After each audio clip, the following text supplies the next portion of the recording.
Coming up on the pregame Tomahawk Talk, it is officially playoff time. The Bourne Braves take on the Falmouth Commodores in round one of the playoffs here at Dorn Park in just a few moments. But before then, we're going to recap the loss against the Cavaliers just a few days ago. You're going to hear from the infielders Luke Costello and Cam Papetti, field manager Scott Landers, and the Bourne Braves beat reporter Nate Laird. It's the Tomahawk Talk, and it starts right now.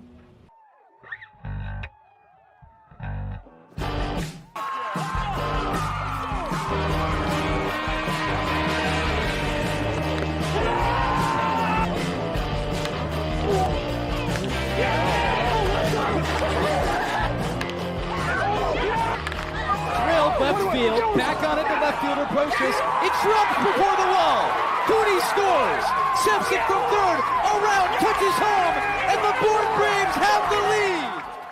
It's nearly game time between the Bourne Braves and the Falmouth Commodores, but before then, welcome into the pregame Tomahawk Talk. I'm Kaydence Kilhof, joined by Devon, Jarvis, and Kasey, Kazliner. But guys, before we talk too much about today's game, 7-game losing streak is what the Bourne Braves are riding, and that's the longest losing streak since 2012, Devon. Yeah, it's been a rough stretch, to put it no other than what it is for the Bourne Braves. 7 consecutive losses is something not only that we haven't ever seen under Scott Landers, but I think something we didn't even think was possible. This Bourne Braves team has very much struggled over the last week, their last win coming a week ago Saturday, 9 days ago now, but something needs to change, and one win can completely erase what had happened. Yeah, the playoffs, especially in baseball, are not really about who has the most talent. It's about who wants it the most, who's going to rise up in the moment. And the Braves, as of recent, have not done that. It's been a lot of bad losses where the offense has not scored more than 4 runs in a game across this losing streak, and the pitching has kind of lacked some depth. Some of that has been playing double headers. The Braves had to do that 2 days in a row.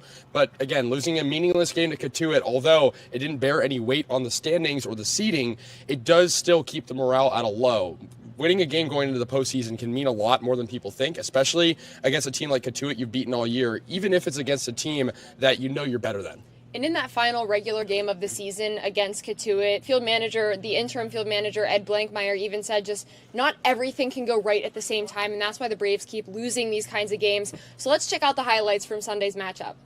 A guy this Braves squad has relied on for quite some time now is shortstop Riker Waite. In the top of the third, he singles on a line drive, and that scores Bryce Estep, a guy that now has hits in back-to-back games. But then in the top of the fourth, Elliot Medlock comes out. He hits a sacrifice bunt, and that scores one more. The Braves finally starting to dominate in a game. Cam Papetti then steps up to bat. He singles on a ground ball to left field and scores Bourne's final run of the game. Landon Beaver comes out in the bottom of the fifth, though, and a 2-run home run nearly makes this a tie ball game, and it never really ties in the bottom of the seventh because only 7 innings were played in this ball game. Sam Christensen comes out, he doubles on a sharp fly ball, that scores 1 runner, and the other runner comes in right after him. He makes it home safe, and the Cavaliers still have more time to the season. If they would have lost this game, they would have been done for the year, but because of that walk-off, they are still in playoff contention.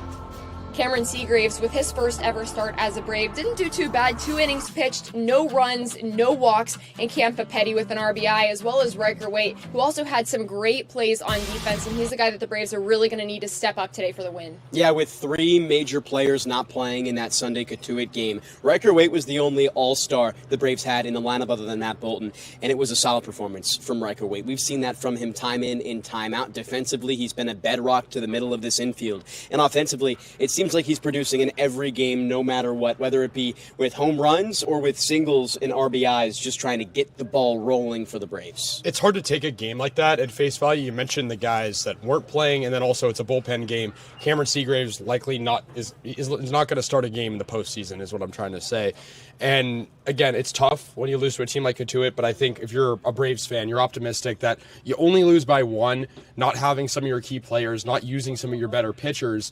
Now it's a test today for a guy like Tyler Baird, who has struggled at times this season, has showed really good flashes against a Falmouth team that is hungry. You can tell this Falmouth team has been playing differently over this past month or so. Obviously, they've also dealt with their ebbs and flows like the Braves, but I think all of the West has, and it's going to come down to who wants it more. Falmouth and Bourne are both 2 teams that are very close in standings. They're very similar teams in play. Falmouth has won a couple of games this season against Bourne, and the same thing with Bourne, so this matchup could really go either way today. Yeah, the Falmouth Commodores are coming off their final game of the regular season, a loss to the Orleans Firebirds, who played their final game as they missed the playoffs. The Commodores wasted no time in this one. Top of the third inning at Eldridge Park. A ground ball up the middle for Nick Crow scores in a run, and it's 1-0 Commodores. Same inning, Tommy Harrison, a line drive single to right field, brings in the runner from second. A wild throw home allows Harrison to actually advance to second base. And just like that, Falmouth is up 2-0. We go to the bottom of the fifth inning. Adam Magpock, with Orleans down by 1, grounds into a fielder's choice gone wrong. He beats it out, and this game is tied at 2. Orleans not done though. Same inning. Casey Comiskey grounds one back to the pitcher who can't make the play. Everybody is safe. It's 4-2. But a good response for Falmouth. Top of the sixth inning, A.J. Putty with his third home run of the season to left center field, and we are back within 1. Bottom of the sixth, Orleans now up by 2, adds on. Adam Magpock, who was the player of the game for the Birds, singles up the middle. Final score 6-3 in favor of the Firebirds, who won their final game of the season, scoring all 6 of their runs in the 5th and 6th innings combined. And I think it's a similar game for Falmouth, where you already know you're in the postseason. They likely weren't taking this game with full seriousness, but again, you still want to get a win on the final game of the year.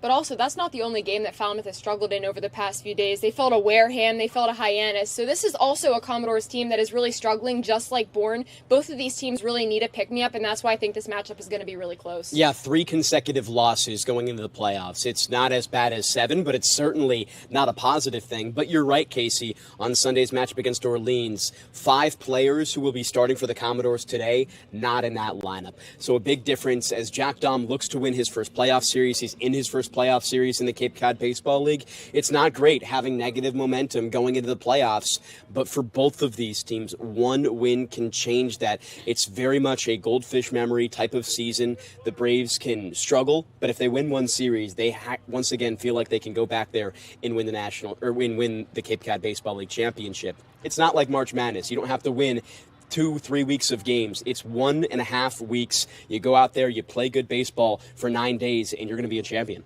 In under 30 minutes, we're going to figure out who gets the first win of the series. But we're going to keep going in the pregame Tomahawk Talk. Coming up after the break, you're going to hear from field manager Scott Landers after he's back from his trip watching his son play baseball. You're going to hear from catcher Cam Papetti from Bryant, and you're going to hear from South Carolina infielder Luke Costello. We'll be right back. If you're a Massachusetts resident and don't have a bachelor's, you could be attending 4Cs for free, all while preparing for careers that actually move you forward. Aviation maintenance, nursing, dental, funeral service, we've got it all. capecod.edu/free. Heading to Nantucket this summer? Skip the traffic and take the Disguise with Cape Air. With convenient flights from Norwood to Nantucket, you can start your vacation sooner without the hassle of traffic. That way you spend more time relaxing and less time getting there. Experience the Cape Air difference and book your next flight today at capeair.com. Let Cape Air be your wings in the Northeast. Ahead of the first playoff games of the 2026 Cape Cod Baseball League season, Devon Jarvis joined alongside Bourne Braves field manager Scott Landers. Skip 7 losses going into the playoffs. No way to paint it lightly. It's been a rough stretch. How do you feel about this team right now? Question mark. I think we're in a good place mentally. That's hard to say after, 7 games of losing, but a lot of those games were in a short period of time, and we were getting some guys in there, and I think we're rested and ready to go, in good spirits and confident. It's never easy to play 5 games in the span of 3 days. You were away for the final 2. Watching from a distance, what did you take away from their approach? A lot more energy, it felt like, in that last game on Saturday and parts of Sunday. Yeah, the energy was there. We just didn't execute. We lost in extra innings, and then we got walked off. We didn't have really much to play for, but the energy was there, and they were doing some good things, and we just got to carry it over to today. Over the past week, the 2 standouts offensively have been Riker Waite as well as Matt Bolden. For a guy in Matt Bolden who hit .360 in the month of June, really cooled off in July, but over the past week, 3 home runs, a bunch of extra base hits. It seems like it's a revelation for him. How impactful do you think he can be to this team in the postseason? Hopefully he keeps going. He came in really, really confident in working with his plan, and, he got off base, which a lot of guys do in the early part of July, but, he's back, he's confident, he's a great kid to be around. and hopefully he does great things. And Riker Waite, there's not a player more experienced under your leadership than him. How important is it to have a guy who might be a mock captain or a real leader out there for the rest of these guys in search of another Cape League title? Yeah, and Reich he's been home. He was here, and then he went to USA and came back, went home for a little bit. So he was rested up and ready to go, which is huge. But just bringing his mentality to the game and his confidence, he exudes it through the rest of the guys. So, he's not real vocal in terms of being a leader, in that capacity, but the way he plays, it's hard every single day, and he's going to give it all. You see the Falmouth Commodores, a team you haven't seen in the playoffs under your leadership, but they're a team making the playoffs for the first time in 3 years. Under Jack Dom's leadership, how impressive has he put this team in a position to go out there and succeed? Yeah, he's done a great job for his first year. I tip my cap to him. He's a good guy. He's a good coach, and it doesn't really matter who you play at this point. You got to play your game and win. Tyler Baird is your starter. 1 week ago when you faced Falmouth, he was the starter in 2 2/3, 12 hits, 8 earned runs. What has been the process like for him over the last 6 days, recovering from that and hoping it doesn't happen again against the same team? Well, I hope it's baseball. You just forget about that and move on. I think he learned some things from it. I learned some things from it. And, he's got to get back to old form Tyler Baird. There's not a manager more successful than yourself in this decade. What have been the principles that have led your teams to success over the past 4 postseasons? Play loose, play with confidence, and have fun. And then everything else will take care of itself. And what do you see of those in this team coming forward? They're a confident bunch. We've had our ups and downs, just like most people do throughout the summer. But it's go time. It's a new season, and we got to get ready and go game by game, and hopefully we have 9 of them and we come out on top. The Braves are born for August, as they say. Game 1 of the playoffs coming up here at 6 p.m. Thank you to Devon and Scott Landers. I'm now joined by the Bourne Braves beat reporter Nate Laird for our first ever segment in playoff time. Nate, it's time to talk about the guys starting out the postseason for the Braves and the Commodores. Yeah, the same starting pitching lineup that we saw in last week's matchup between the Commodores and the Braves. For Bourne, it'll be Tyler Baird today. For Falmouth, it's going to be Colby Putnam. On Bourne's side, Baird has been solid through 3 starts. He was really roughed up last week, though, against Falmouth. Gave up 12 hits, 8 earned runs over 2 2/3 inning. On the other hand, Putnam had a great game. Gave up 3 earned runs over 5 1/3. That was his worst outing of the season, though. He's been really solid for the Commodores. Has a 1.89 ERA over 5 appearances in 3 starts. And on top of this pitching staff, the offensive production really needs to pick it up. Who's your player to watch in today's game, Nate? Yeah, the one guy that's really stood out for the Braves offense over this losing streak has been Riker Waite. He's been really solid with hits in 5 of his last 6 games. He was an essential part of the Braves playoff run last season. Guy Braves fans will recognize. He scored 4 runs, had 2 hits in their championship clinching performance against YD last year. So he's a guy that has playoff experience. He's been here for Bourne. Hopefully he'll step up again. Riker is a guy with a ton of Braves experience, but so is infielder from South Carolina, Luke Costello, who I get to talk to next, as well as Cam Petty, the catcher from Bryant. It is officially playoff time here on Cape Cod, and the Bourne Braves are set to take on the Falmouth Commodores here at Doran Park in just a few moments. But before then, the South Carolina infielder Luke Costello joins me in the pregame Tomahawk Talk. Luke, you've been a huge offensive producer this season. You're top of the league in doubles, and you're also up there in RBI as well. What's been making you so successful at the plate? Yeah, I mean, it's just been really my approach. I think, Blankmeyer and Lando in there do such a good job of just, preparing us before the game and what the pitcher's going to do, what we should be ready for. And I think going in there with, a really good plan and just making sure that I execute that to the best of my ability has been where the success is coming from. You're one of the only guys that's been here all summer long. Walk me through the evolution of this Braves squad. Yeah, I mean, it's been awesome. There's been a lot of, team changes, obviously. We've had a lot of guys rotating, but everybody has been so great. I think, we've meshed as a team even though there's been so much movement, which is great. I think, the guys love each other right now, same as, the first half squad that we had. But, it's been awesome to be a part of everybody, meet so many new people, and just go to war with these guys in the playoffs. What's been your favorite part about this summer? I would say being able to play with my brother. Obviously, I think that's the kind of cliche answer, but it's just whenever I get the chance to be able to play with him, it's such a blessing, having him on the same team as me. What did it mean to you to see him thrive in this kind of environment? Yeah, I think he's such a hard worker. I see him hours in the gym, so many restless days, and just going to work with him and being able to be part of that and watch him have the success that he had this summer was awesome. There's a little bit of trash talk going in there too, so it's good. But yeah, I was super pumped for him. He was here when you were gone for MLB draft weekend, but you decided to come back. Why did you want to be a Brave again? Yeah, I mean, I love the people out here. I think it's a great opportunity to play in the best summer league in the country. Like, there's so much good talent out here, and it can only prepare me more for what's to come in the future. So I think just getting out here, obviously my guys are still here, so I wanted to see them again before I go back to school. But being able to play in the playoffs again in Bourne is such a great feeling as well. Yeah, and you said it's officially playoff time, and this Brave squad has been struggling. So as a veteran on this team, what's your message to them? Yeah, I mean, it's been a struggle for the last however many games, but there's always light at the end of the tunnel. Like, I feel like it might be a good thing to kind of have us reset since we've, been on this rut for such a long time. But maybe now is the time. It's a new season. It's time for us to, turn the page and just go win some baseball games. How can you guys do that? I think we can just do that by, being resilient. Like, no matter what happens in the game, you got to stay resilient. Like, if they go up, we go down big, late, and, there's got to be no quit in this team if we want to win a championship. That's what it took last year, so I think that's what it's going to take this year. Luke, thanks so much and good luck today. Thank you. Appreciate it. Game 1 of the playoffs is almost underway, but before then, the Bryant catcher Cam Papetti joins me in the pregame Tomahawk Talk. Cam, you mentioned that you've been dreaming about playing on the Cape ever since you were a little kid. Why is that?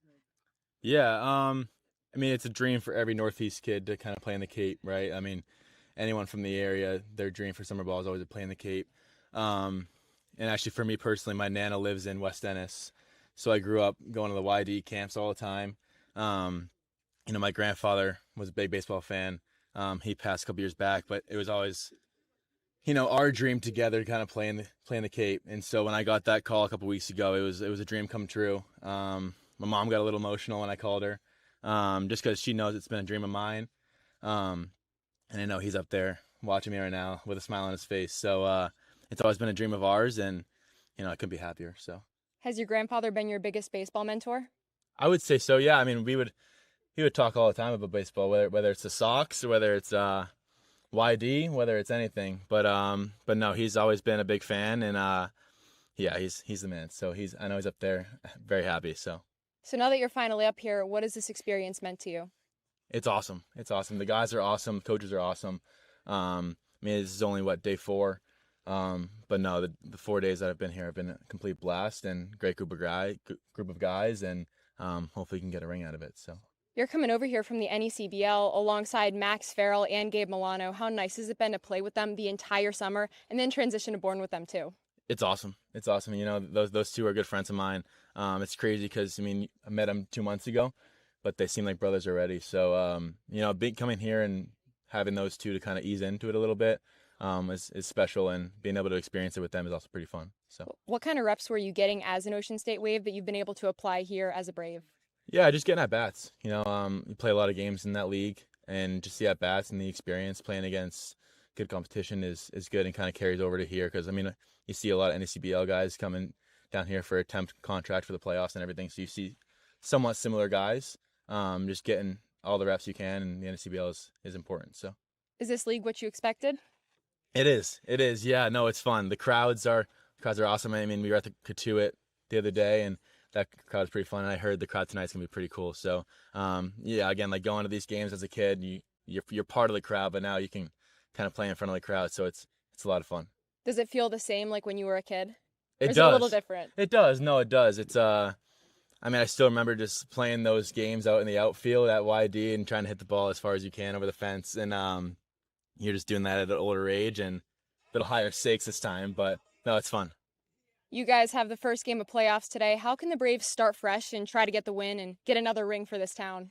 Yeah, anything can happen in playoffs, right? It's a new monster, and I haven't personally played Falmouth yet, but I've heard there's some success against them, and just got to stick together and trust the process, and whatever will happen will happen. Cam, thanks so much and good luck today. Thank you. Cape Cod 5 is proud to be the official banking partner of the Cape Cod Baseball League. Cape Cod 5 offers a broad range of financial products and services tailored for every stage in your financial journey. Reach out to us. We're here to help. Life can be full of surprises, but Eastern Propane and Oil is always just a call away. With a local team member available 24/7, we're always ready to support you when you need it. With an Eastern Propane and Oil technician on the way, your family's comfort is our priority. Our local team, over 500 strong, ensures your home is comfortable and warm.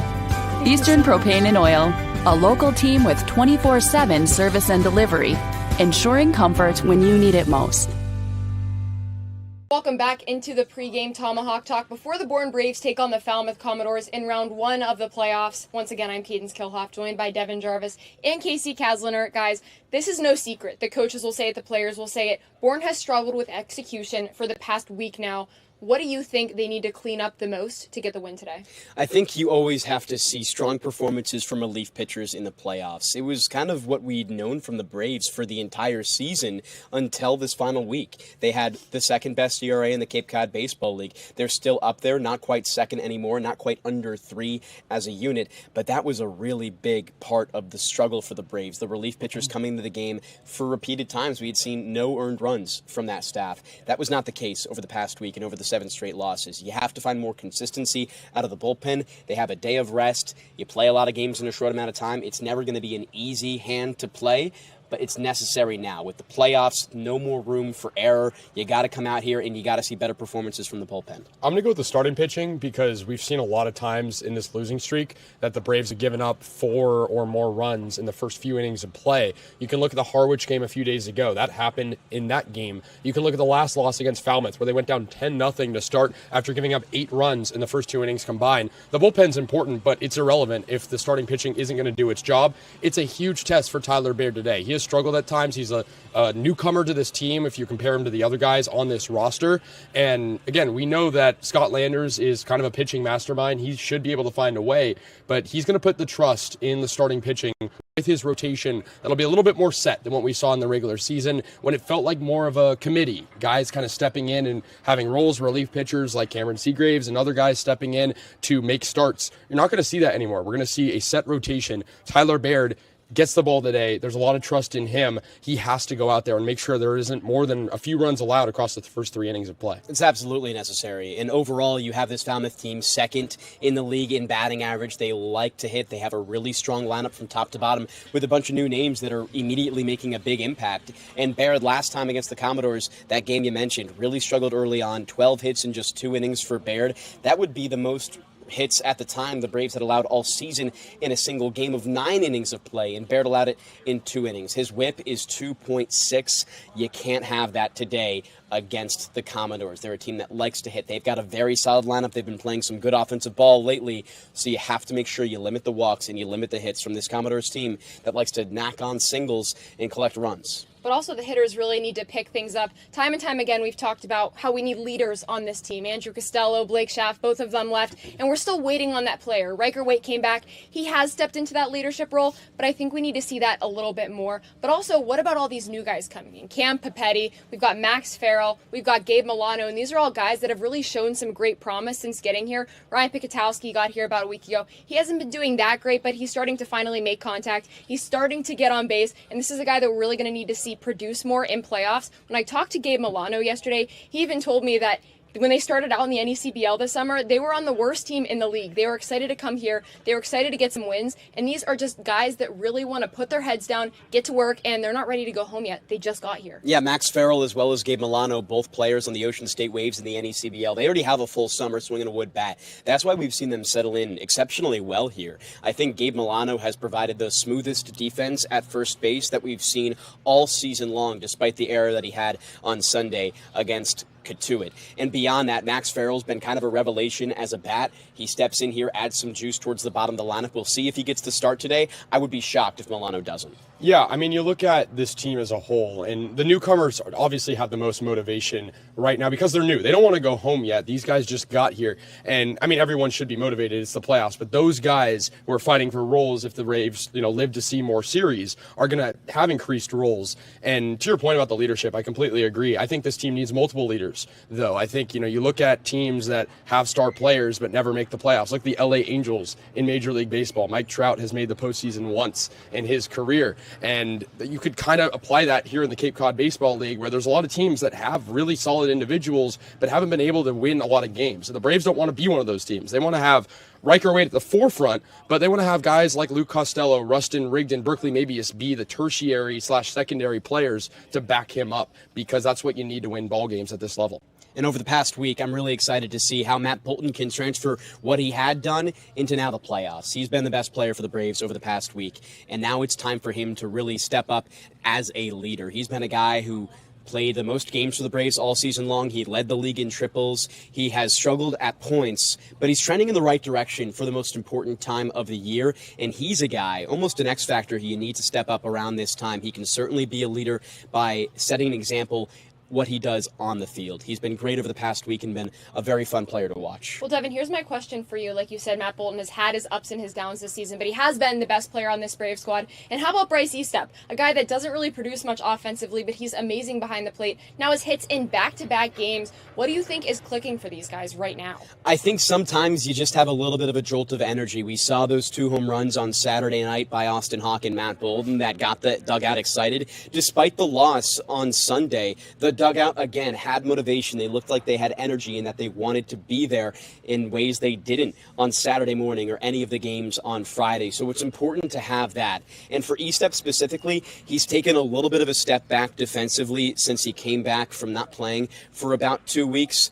But he has taken some progression offensively. Those back-to-back hits are big. He's a guy who oftentimes rises to the occasion, as you talked with Ed Blankmeyer about that on Sunday. He can step up, earn a critical walk late in games, earn a critical double in extras, as he did on Saturday against YD. Despite it not coming for a win, Eastep has been stepping up just a little bit, but I think more importantly, his value in this lineup isn't what he does with his bat, but instead what he does behind the dish. He's going to have to be a little bit more sound defensively, as the Braves have lacked really strong defensive catching in also this losing streak from Berkeley Mabius, Campapetti, and Bryce Eastep. Yeah, well, it is a cliche. At the end of the day, it's baseball, right? I mean, there's going to be ebbs and flows, and I think we saw Matt Bolton, a .341 hitter in the month of June, still not at his ceiling, and you wonder what could that ceiling be? And I think we're seeing him kind of trend upwards and not regress to the mean like he did a little bit earlier in July. I think for Eastep, you brought up a great point about his defense. He seems a little bit banged up still, but you still would rather have him back there, I think, than anyone else. Agreed. Because of his maturity behind the plate,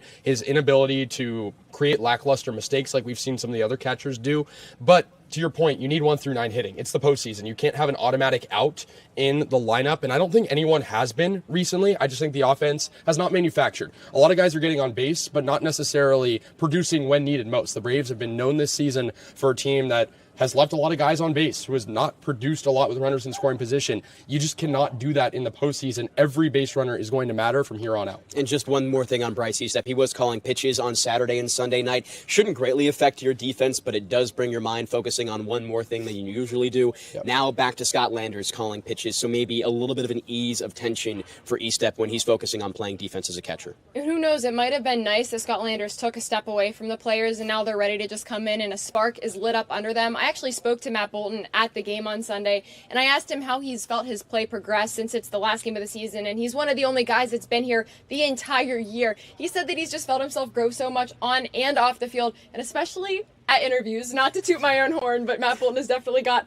a lot more comfortable on air, but he also said he's just really lucky that they haven't sent him home yet. And I thought that was really funny because he's the guy that really wants to be here. Obviously he's sore, he's tired, but he just loves that he's still in this game and he wants to keep playing. Yeah, you're not sending a guy like Matt Bolton home. He was an all-star, he was fantastic in June, maybe struggled a bit in July, but with he's done recently, there's no way he's going anywhere except the Bourne Braves if it's on his own accord. I kind of respect that mentality. It kind of makes sense from a mid-major player to kind of have a chip on your shoulder a little bit. You're a guy that, doesn't necessarily get the media looks or just the looks in general than maybe some of the SEC, ACC guys on the Cape as a whole, not just the Braves. And so you respect that mentality, a guy who wants to be here and has that mentality of, my job isn't safe. Whether it be defensively or offensively, he has produced at many times this season. He knows that nobody's job is safe, and he wants to produce. I respect him a ton for that mentality, especially with how good he's played recently. And funny enough, Kasey, a lot of these guys don't even like being interviewed pregame or postgame just because they're scared that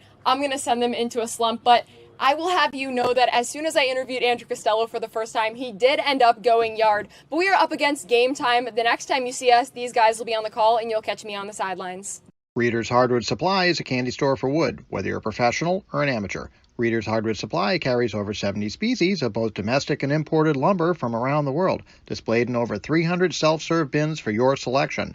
So for your next project, make it your masterpiece with stock from Reader's Hardwood Supply. The woods of the world are here at Reader's Hardwood Supply. If you can dream it, if you can cruise in it, if you can summer in it, fish from it, or take it for a day at the beach, we can protect it. The Baldwin Group. Protecting the possible. Try it, then buy it. Rent a new cat for up to 90 days. Then apply 100% of the rental cost to the purchase and save. The Milton Cat Rent to Purchase offer. Try it, then buy it. Go to miltoncat.com/RPO.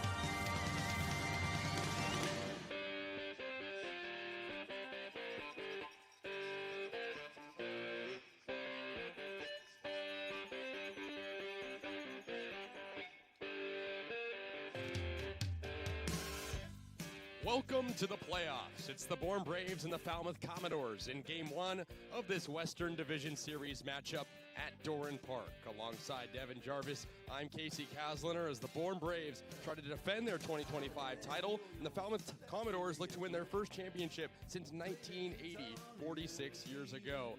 Devon, we've been waiting all season for this. This is so important as the games start to matter now. It's a brand new season. Yeah, the season only starts on August 4th today. That day, a chance for the Braves to start their search for ring number 4 in 5 years under Scott Landers. There's no question he's been the best manager in the Cape League in the 2020s. It's just if he can do it again. It seems like what he's been able to do so far has almost been inconceivable, but he keeps doing it every year, Kasey. Yeah, despite 7 straight losses heading into this game, it feels like Landers could take control and bring this team all the way with his pedigree, whereas the Falmouth Commodores have lost 3 straight. They're also sliding a little bit, but they have been a good team down the stretch this season. They certainly have. The Commodores have been one of the better teams this year, and they had a fight for the 1 seed down the line, could not get it.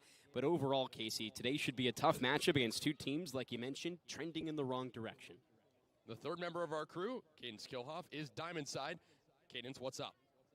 Thanks, Kasey. The last time that Tyler Baird had a start, it wasn't his best outing. But I just spoke to pitching coach Leif Bigelow, and he said he's been working really hard this week. He's worked on his 2-seamer. He's worked on adding more depth on his sweeper. But more importantly, Leif wants him to throw his changeup today. He threw it 3 times last week, but he told me it's his best pitch, so he really wants to get more in that today. But also, he was throwing really high up in the zone last week. He's working on that as well. But Leif said he has his utmost confidence in Tyler Baird. I also spoke to Cameron Seagraves. He said he can feel the playoff baseball in the air. Fans are still filing into the game. They all have rally towels. If you wore blue, you get a towel and you can wave it for the Braves today. It feels like I'm back in Pittsburgh, but everyone's here and ready for the Bravos to win another championship, guys. Thanks, Kaydence. You're absolutely right. It is a great atmosphere at Doran Park, always, but the playoff feel is just a bit different. And to put some numbers to your comment there about Tyler Baird, 2 2/3 innings pitched against Falmouth on July 28th, 12 hits, 1 walk, 8 earned runs, and 4 strikeouts, and the bullpen gave up 5 runs. The Braves went down 10-0, ended up losing that game, and again, they want to not remember that, but also have a chip on their shoulder against a team that they lost like that against. Yeah, talking to Scott Landers about that specifically pregame, you guys heard it in the interview. He said, well, hopefully it's baseball. Hopefully Tyler completely forgets about that happening. But overall, that's exactly what he's going to have to do. Likely was tipping pitches in that game. I mean, 12 hits in the span of 2 2/3 is not something you can do very easy. The Braves really struggled in that game. They've gotten hit around over multiple in these 7 consecutive losses, but they certainly have to see something better from Baird today, especially from the bullpen as well.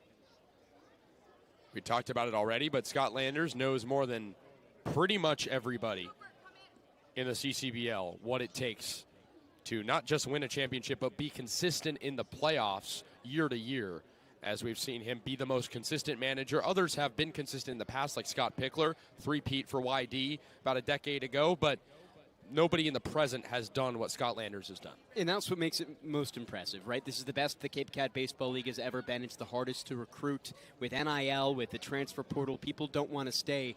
But somehow, in an era of inconsistency, Scott Landers has been ultimately consistent. He is so good at what he does. 3 championships in 4 years, 4 championship appearances in as many years. He does it every single time, and you really don't realize he's going to do it again until it happens. First have to get through the Falmouth Commodores, managed by Jack Dahm, who's making his managerial playoff debut in his first season as the skipper of the Falmouth Commodores, who finished with 1 fewer win than the Bourne Braves, 2 more losses, both teams with 3 ties. Let's go through the Falmouth Commodores lineup. Fabio Peralta is in center field. He bats lefty and batting first. Braden Jeffries, 8th in the league in hits, bats second. He's at the hot corner defensively. Carter White in left. He bats third. Tommy Harrison, one of the top hitters on this Falmouth team, is the cleanup guy at DH. Matthew Farner bats 5th and is at shortstop. Jeff Lugie, one of the newcomers on this team, is in the 6th hole and at second base. A.J. Putty, who's hit a home run in 3 consecutive games, is in the 7th spot and at first base. Dallas Brooks, the catcher, hits 8th, and Gavin Greger rounds things out in the 9th spot and in right field. Defensively, the Commodores have Carter White in left field, Fabio Peralta in center, and Gavin Greger in right. That outfield has combined for 63 starts at their respective positions. A.J. Putty is the first baseman with Jeff Lugie and Matthew Farner to make up the middle of the infield. No team in the Cape Cod Baseball League with more double plays turned than the Commodores. Braden Jeffries is the third baseman with Dallas Brooks, the catcher, behind the plate for the Commodores. 7 lefties and 2 righties batting for the Falmouth Commodores. Let's go to the Bourne Braves, managed by Scott Landers. 3 righties, 3 lefties, 3 switch hitters. Pretty balanced approach. And 5 guys in the lineup with less than 15 games played this season for Bourne. Leading off is Riker Waite. He was a part of the team's playoff run last season. He moves up 1 spot from last game, hitting first. Rustin Rigdon back in the lineup, hitting second and playing second base. He's in his 38th game as a Bourne Brave this season. Matt Bolton hitting third. He's been hot at the plate as of recent. Luke Costello in the cleanup spot. He's tied for first in the league with doubles. Berkeley Mabius, the catcher, hits 5th. Gabe Milano and Max Farrell are 6th and 7th, respectively. Both of them joined the Braves this week. Justin Osterhaus, the lefty hitting left fielder, bats 8th, and Austin Hawk, the third baseman, hits 9th.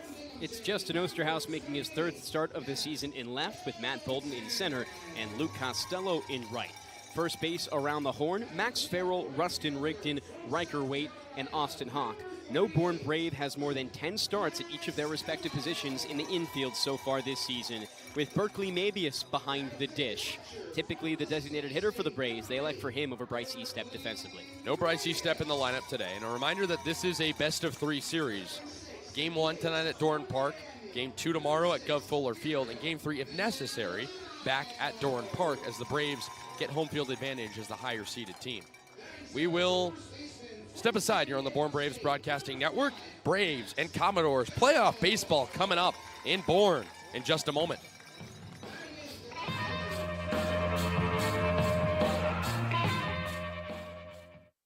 Massachusetts resident and don't have a bachelor's, you could be attending 4Cs for free, all while preparing for careers that actually move you forward. Aviation maintenance, nursing, dental, funeral service, we've got it all. capecod.edu/free. Heading to Nantucket this summer? Skip the traffic and take to the skies with Cape Air. With convenient flights from Norwood to Nantucket, you can start your vacation sooner without the hassle of traffic. That way you spend more time relaxing and less time getting there. Experience the Cape Air difference and book your next flight today at capeair.com. Let Cape Air be your wings in the Northeast.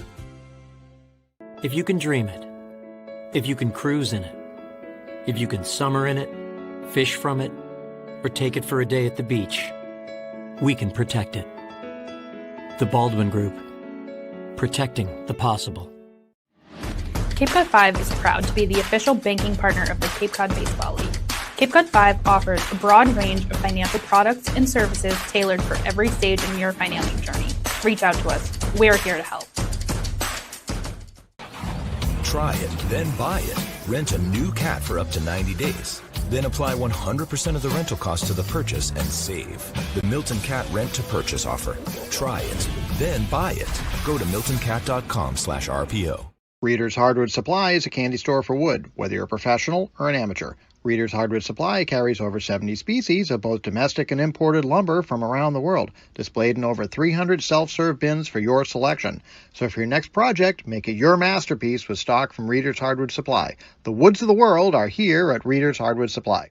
A Massachusetts resident and don't have a bachelor's, you could be attending 4Cs for free, all while preparing for careers that actually move you forward. Aviation maintenance, nursing, dental, funeral service, we've got it all. capecod.edu/free. Heading to Nantucket this summer? Skip the traffic and take to the skies with Cape Air. With convenient flights from Norwood to Nantucket, you can start your vacation sooner without the hassle of traffic. That way you spend more time relaxing and less time getting there. Experience the Cape Air difference and book your next flight today at capeair.com. Let Cape Air be your wings in the Northeast. If you can dream it, if you can cruise in it, if you can summer in it, fish from it, or take it for a day at the beach, we can protect it. The Baldwin Group, protecting the possible. Cape Cod 5 is proud to be the official banking partner of the Cape Cod Baseball League. Cape Cod 5 offers a broad range of financial products and services tailored for every stage in your financial journey. Reach out to us. We're here to help. Try it, then buy it. Rent a new cat for up to 90 days. Then apply 100% of the rental cost to the purchase and save. The Milton Cat Rent to Purchase offer. Try it, then buy it. Go to miltoncat.com/RPO. Reader's Hardwood Supply is a candy store for wood, whether you're a professional or an amateur. Reader's Hardwood Supply carries over 70 species of both domestic and imported lumber from around the world, displayed in over 300 self-serve bins for your selection. So for your next project, make it your masterpiece with stock from Reader's Hardwood Supply. The woods of the world are here at Reader's Hardwood Supply. You can feel the tensions brewing in Bourne. Playoff baseball almost upon us. It's the Bourne Braves and the Falmouth Commodores. Commodores tied for the league lead in hits during the regular season. Braves, not a bad hitting team either, but Devon, the offense hasn't put up more than 4 runs in a game during this 7-game losing streak. Yeah, it's been lackluster, but the big thing is the pitching hasn't really given them any confidence. Sometimes it's easier in a close game to go out there and hit. The Braves haven't done that much, and it's really important that they go out there and have a much better game than they have recently. 9 runs against the Falmouth Commodores last Tuesday was a solid performance. That's who they're playing today. They just have to get a better start out of Tyler Baird. Baird toes the hill. He raised his ERA mightily during that start. About 7 points he gained on his ERA after giving up 12 hits and 8 earned runs. But it's a new day and a new venue for him. That game was at Gov Fuller Field. The Braves back at home after a few doubleheaders this week. And a lot of baseball, using a lot of bullpen arms as well. And a lot of newcomers coming in and trying to fill their roles right away, like Max Farrell and Gabe Milano. Yeah, and they clearly are valued by Scott Landers in the lineup today as they get starts in the 6 and 7 spot, designated hitter and first base for Milano and Farrell respectively. There's some real big players. You have to have them come out and not make that bottom half of the lineup a black hole. This is the most packed we've seen Dorn Park all season long. You're going to get a lot of fans cheering you on, and the Braves want to show why they are the champs year after year in this game today against the Commodores, a team that Scott Landers has yet to see in his journey toward Cape League championships in the past 4 years' playoffs. The Bourne Braves have had more success than any team in the postseason during Scott Landers' tenure. This is the lowest point, though, and Scott Landers has said it himself during this losing streak. It's been some of the worst moments for him as a manager of the Bourne Braves. He wants to turn that around and forget about the past week or so en route to a potential championship for the Braves. Asked how he was feeling about this game, he said, question mark. It's not always the best thing to hear going into a game of a playoff nature about your team, but can't really do much about it. And the Braves will have to find a way to conjure and forget about the 7 games before this one. Top of the first inning, we begin things at Dorn Park. Game 1 of the postseason. Western Division Series between the Braves and the Commodores. Doors hitting first. Here's Fabio Peralta, lefty hitter against the righty Tyler Baird.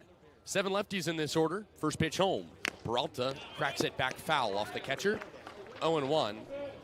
The last time these two teams played, Peralta had 4 hits plus a walk. Went 4 for 5, 2 runs scored, an RBI. Had some good plays out in center, too. The 0-1, Peralta lifts it back once more, foul, 0-2. He was the only Commodore that game with 4 hits, as Falmouth put up 12 total on Tyler Baird. He was back on the hill for the Braves once again. 0-2 on Peralta. The pitch home. He takes inside corner, strike 3 call. Good start for Tyler Baird as he K's Peralta on 3 pitches. And there's 1 out in the top of the first. You imagine a lot of the Falmouth Commodores fans, players, and coaching staff members were thinking good things when they saw Tyler Baird on the mound to face them once again today. They didn't see the very good versions of Tyler Baird that kept hits to a minimum, strikeouts high, and runs low. That's what he can come out here and do today. First pitch to Jeffries as he rolls on the ground to second base. Rigdon, the second baseman, picks it up between his legs, throws to first in time, and on 1 pitch, Baird sits down Jeffries. There's 2 gone with the bases empty in the top of the first. All innings are going to be of equal value, Kasey, but I think this first inning for Baird is the most important. You got to start off right and not allow a crooked number early. It's the confidence that he needs that he didn't have last Tuesday. There's Carter White, another lefty hitter against Tyler Baird. First pitch, he shows bunt, pulls it back. The pitch is inside. First ball thrown by Baird, 1-0. Carter White was a July addition for this Falmouth team that saw a lot of reinforcements come in, just like the Braves did. Braves with multiple in the lineup today. The 1-0 as White takes downstairs for a ball, 2-0. Braves had not played the Falmouth Commodores in the postseason since 2022. Took them down in the first round en route to Scott Lander's first title. 2-0. As White takes a strike, a fastball in the inside corner, 2 balls and 1 strike.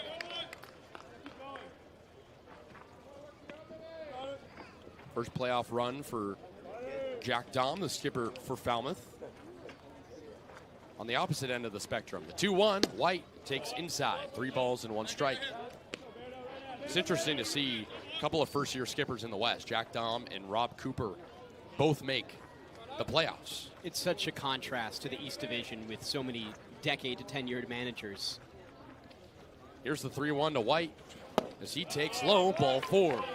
So with 2 outs, the Falmouth Commodores get a base runner in the first playoff game between these two, and that'll bring up Tommy Harrison. It's going to be interesting to see how Dom manages this because he has got a weaker bullpen and not a lot of names. To go 3 rounds is never easy, but you got to see good pitching.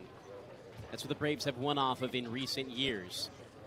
And it's because of Scott Lander's roster creation. Dom's still figuring it out and going to improve year after year, but a good test early for him in his career. Here's Tommy Harrison, lefty hitter. Toss back to first, and White safe with a head-first dive. Harrison, another July addition for the Falmouth Commodores, but he has been a revelation. Has hits in 8 out of 11 appearances coming into today.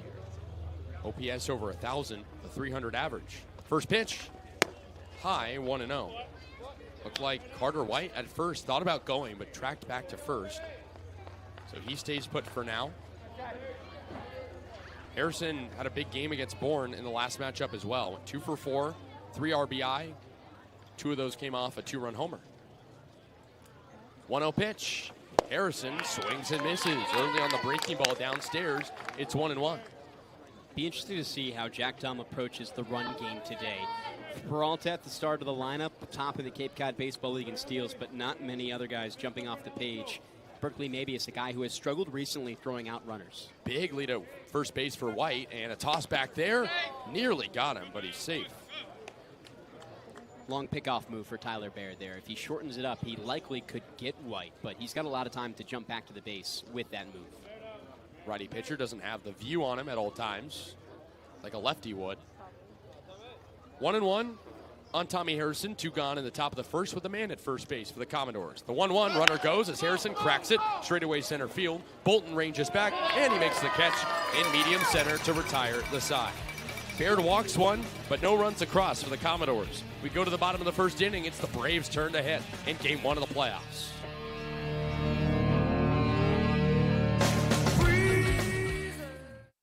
Massachusetts resident and don't have a bachelor's, you could be attending 4Cs for free, all while preparing for careers that actually move you forward. Aviation maintenance, nursing, dental, funeral service, we've got it all. capecod.edu/free. Heading to Nantucket this summer? Skip the traffic and take to the skies with Cape Air. With convenient flights from Norwood to Nantucket, you can start your vacation sooner without the hassle of traffic. That way you spend more time relaxing and less time getting there. Experience the Cape Air difference and book your next flight today at capeair.com. Let Cape Air be your wings in the Northeast. Cape Cod 5 is proud to be the official banking partner of the Cape Cod Baseball League. Cape Cod 5 offers a broad range of financial products and services tailored for every stage in your financial journey. Reach out to us. We're here to help. If you can dream it, if you can cruise in it, if you can summer in it, fish from it, or take it for a day at the beach, we can protect it. The Baldwin Group. Protecting the possible. Try it, then buy it. Rent a new cat for up to 90 days. Then apply 100% of the rental cost to the purchase and save. The Milton Cat Rent to Purchase offer. Try it, then buy it. Go to miltoncat.com/RPO.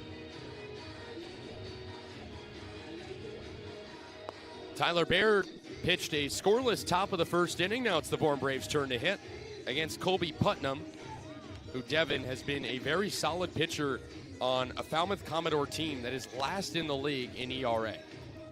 On top of that, he's been a very good pitcher against the Braves. He started twice against them, a combined 9 1/3 innings with just 3 earned runs. In his first one, no earned runs. In his most recent one, he had a 10-run lead. Those 3 runs didn't matter much. He kept them in the game en route to a win. He's got to do that again today. Again, a team that's really struggled against him overall, an opposing batting average down at 161. This is a Braves team that doesn't walk much. They thrive on their hits and scoring in that way. And they're going to have to do that today against Falmouth if they want to get the job done in Game 1 of the West Divisions. Putnam throws in his final warm-up pitch, and we resume action in the bottom of the first inning.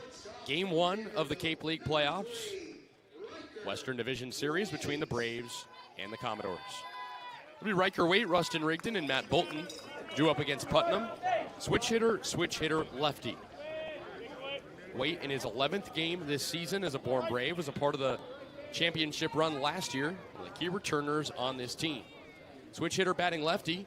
First pitch from the righty Putnam as Waite takes a fastball inside 1-0. Waite's a tone setter. That's why he's number 1 in this lineup. He can steal bases. He can hit home runs. He can get on base in general. He also works up the pitch count, which you're going to want from a leadoff guy.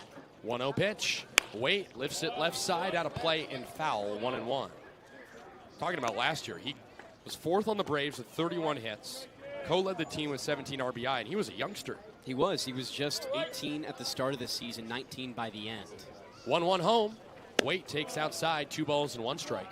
But also he is a leader by example. Scott Landers says he's not a guy who you're going to expect to really give a motivational dugout speech, but he'll go out there and work harder than anybody else. Quiet and collected, the 2-1 as Waite lifts it, left center field. This one could be down. It is for a base hit.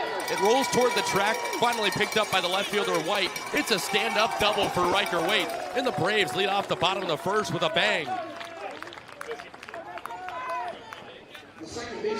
Riker Waite continuing his hot streak, now has hits in 3 of his last 4. And the Braves needing that spark plug to get things going early. You wouldn't want anything different in a leadoff man than Riker Waite. In a way, he starts like that. He brings so much to this team, and now he can really add wheels to come home, potentially with a base hit with the runners behind him. Has speed at second. Here's Rustin Rigdon back in the lineup after sitting against Katuitt. Switch hitter batting lefty, first pitch. Fastball in there for a strike. Rigdon has struggled a little bit after being one of the main catalysts on this Braves team. Has hits in one of his last 4 games. Only a .284 slugging percentage. Only 4 extra base hits for him this season. 0-1. Rigdon takes low and away 1-1. And it's interesting to see a guy like Rigdon who has over 30 hits on the season, but has not brought the power yet. He hasn't, and he hasn't shown it much at Vanderbilt either, but he certainly adds with base hits and speed. He can turn one to more. 1-1. Rigdon takes just outside. 2 balls and 1 strike with Riker Wade at second. Nobody out in the bottom of the first inning. No score yet between the Braves and the Doors in Game 1 of this Western Division Series. Rigdon with his brown bat waits. Putnam stares at second. Now he fires the 2-1. Rigdon pops it high up in the air. Shallow center field. Peralta comes in toward left center, and he makes the catch for out number 1 of the bottom of the first, and Riker Wade still stays at second. This is a big inning for the Braves just to see what they can do early. The last time they had a lead in the first inning was last Friday against Wareham. They lost that one big, but trying to capitalize with your top of the lineup at the beginning of a game is going to be huge, not only for your team going forward, but also the pitcher Tyler Baird. You want to pitch with a lead. Braves have a chance to get it with Matt Bolton up now, the man at second, and 1 out in the bottom of the first. Bolton, one of the hottest hitters on this team. The first pitch, Bolton jam shots it high and left and foul over the Braves dugout. 0-1. 4 hits, including 2 homers across Bolton's last 3 games. In spite of that, though, he only hit 178 in July after hitting 341 in June with an OPS near 1,000. Putnam out of the stretch, stares at second, now fires the 0-1 as Bolton takes upstairs for a ball, 1-1. He also had a home run against this Falmouth team last Tuesday. It unlocked something for him. He's been a different player since, far more confident, a swing change in that mix too, which has led to the better baseball. Up to 3 homers on the season, all of them coming recently. 1-1. Bolton takes fastball right in there for a called strike, 1-2. Also co-leads the league in triples with 4. He's brought extra bases to the Braves before, plus the defense. We saw him make a nice play in the first inning on the defensive side. Putnam on the first base side of the rubber, fires the 1-2, runner goes, pitches low, throw to third is not in time. Riker Wade naps third. Meanwhile, 2-2 at the dish to Matt Bolton, and the Braves have their potential first run 90 feet away. And now you put in the possible sacrifice bunt or sac fly in play for Matt Bolton. Really good job by Wade to get a great jump. Ball misses low on the pitch, buys him a little extra time. Infield comes in for the black and maroon. 2-2 pitch. Bolton takes high. Count goes full. With Riker Wade now at third, and we talked about that speed. You could probably see him go 2 on a fairly shallow sac fly. We'll see how he does it. Infield still in. Putnam winds the 3-2 as Bolton cracks it straightaway center field. Peralta looks up. He makes the catch, cap high. Runner tagging from third. The throw is offline, and it's 1-0 Braves. A sac fly drives in a run. Bourne up early on the Falmouth Commodores. It's 1-0 with 2 gone in the bottom of the first. Perfect shot by Bolton. Got to give him credit first for sending a ball enough into the outfield to bring home a run. And this already seems like a different Braves team with the energy we've seen so far. They're really feeding off the fans. People are sitting everywhere. You can hardly see uncovered grass. First pitch to Costello, low and outside, 1-0. Costello hitless his last 3. He's hitting .230 now. It's the lowest he's hit since mid-June.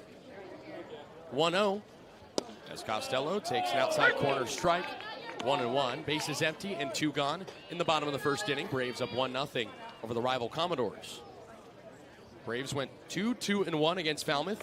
A split. The 1-1 as Costello takes outside on the breaking ball. 2-1. Saw some really competitive matchups. Even some of the losses for Bourne. You mentioned that game on July 28th. They were down 10-0 and come back almost all the way. 2-1. Costello swings and misses and a low and outside pitch, 2-2. We had a walk-off here for the Braves over the Commodores in that game you mentioned a week ago. tying runner at the plate. You almost thought it was going to be a game-tying home run for Elliott Medlock, but no, it's been some great battles. It was close. The 2-2. Costello takes high, 3-2. Mentioned it already. Braves on a 7-game losing streak. It's the longest since 2012, way before Scott Landers became skipper of the Braves. Payoff pitch to Costello as he takes inside, ball 4. Luke Costello works a 2-out walk. He goes to first, and that brings up Berkeley Mabius. Rustin Rigdon, Luke Costello, and Berkeley Mabius, all with the days off on Sunday. A little bit of a more relaxed lineup from interim manager Ed Blankmeyer at the time. Just give these guys a day off. Could be big heading into the playoffs, getting some time to rest. Here's Berkeley Mabius in his 20th game as a Bourne Brave. Switch hitter batting lefty with a man at first and 2 gone in the bottom of the first. First pitch as Mabius rolls it left side into left field for a base hit. Past the diving glove of the shortstop Farner, who dove to his right. It's a single for Mabius. And now his hits in 4 of his last 5, first and second for the Braves with 2 gone, and the bottom of the first continues. And since Friday, Mabius has been a machine for the Braves. That's why he's in the 4 spot, or close to it rather, in the 5 spot.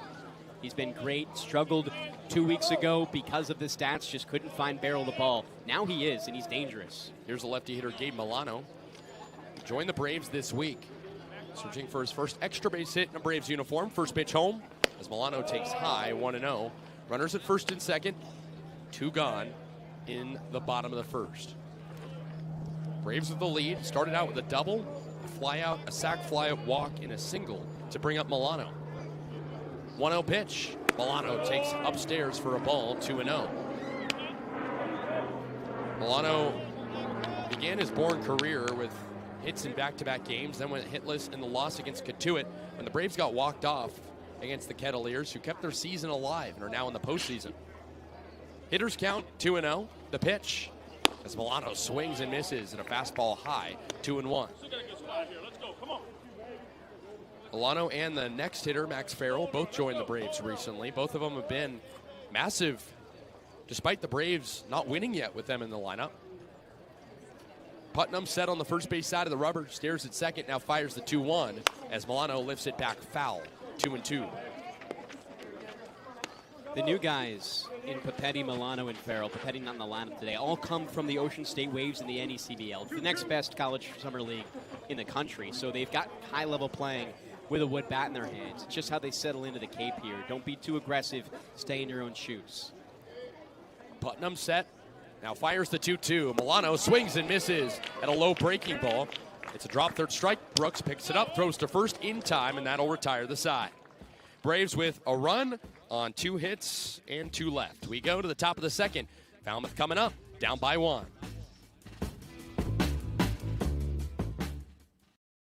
Cape Cod 5 is proud to be the official banking partner of the Cape Cod Baseball League. Cape Cod 5 offers a broad range of financial products and services tailored for every stage in your financial journey. Reach out to us. We're here to help. Life can be full of surprises, but Eastern Propane and Oil is always just a call away. With a local team member available 24/7, we're always ready to support you when you need it. With an Eastern Propane and Oil technician on the way, your family's comfort is our priority. Our local team, over 500 strong, ensures your home is comfortable and warm.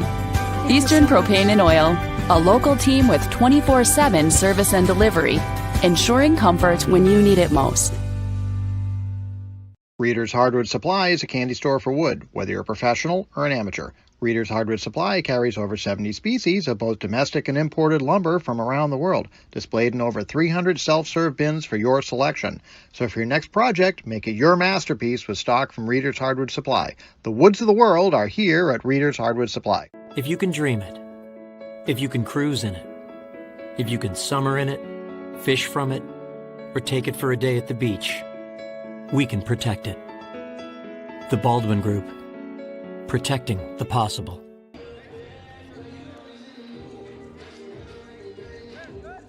Braves up 1-0 as we resume action in the top of the second in Game 1 of the Cape League playoffs.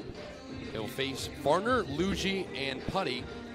And Baird only allowed 1 base runner after allowing 4 runs in the first inning last time against the Commodores. Yeah, a really good start. Now he's pitching with the lead. This is where things can get in a groove for Tyler Baird. The way we've seen him at home in his starts here have been that way, limiting the hits, limiting the walks, finding strikeouts, and overall limiting runs, which he's done beautifully in all but that Falmouth start. Only 2 righties in this Falmouth lineup. Farner's one of them as he digs into the box. Baird only with 12 pitches in the first inning, and now can pitch with a lead for the first time in what feels like forever. Here's Farner, first pitch to him. Fastball in there for a strike, going 1. Farner, another newcomer, joined the Commodores on July 23rd. He's been consistent, hitting .250. Hitless his last 2. 0-1. Farner takes high and away for a ball, 1-1. He's another guy that joined Commodores, rather joined the Cape League from a different summer league. The 1-1 pitch, here it comes. Farner takes low and away on the slider, 2-1. He was with the Orlando Snappers for the Florida Collegiate Summer League. He'll go to Georgia after transferring from North Florida. Quite competition difference. Here's the 2-1. Farner swings and misses, 2 balls and 2 strikes. And this Falmouth team needing reinforcements. The hitting has been there all season. 313 hits through 40 games. It was tied for the league lead across both the West and East divisions. The pitching with the worst ERA. Just a tale of 2 different producers. The 2-2 as Farner hits a high chopper straight to short. Waite can't make the play as he charged and picked at it.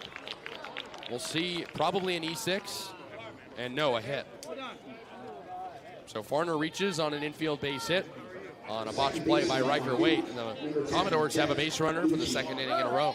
It's a very tough play to make as a shortstop. That ball likely bounced 15 feet in the air, comes down and Waite mistimes it, doesn't get on the way down, but instead on the way back up. Not really going to be able to do much there in the way that he fielded it. So Baird goes to the stretch as he faces Jeff Lugie. Into the lefty's box with the man at first. The pitch. Lugie takes a fastball in there for a strike, going 1. Third baseman Hawk playing in on the grass, maybe expecting a bunt. Commodores trying to manufacture some offense, already down by 1 on the road. Don't want to have their backs pressed up against the wall too much in this game. A toss back to first and nothing doing.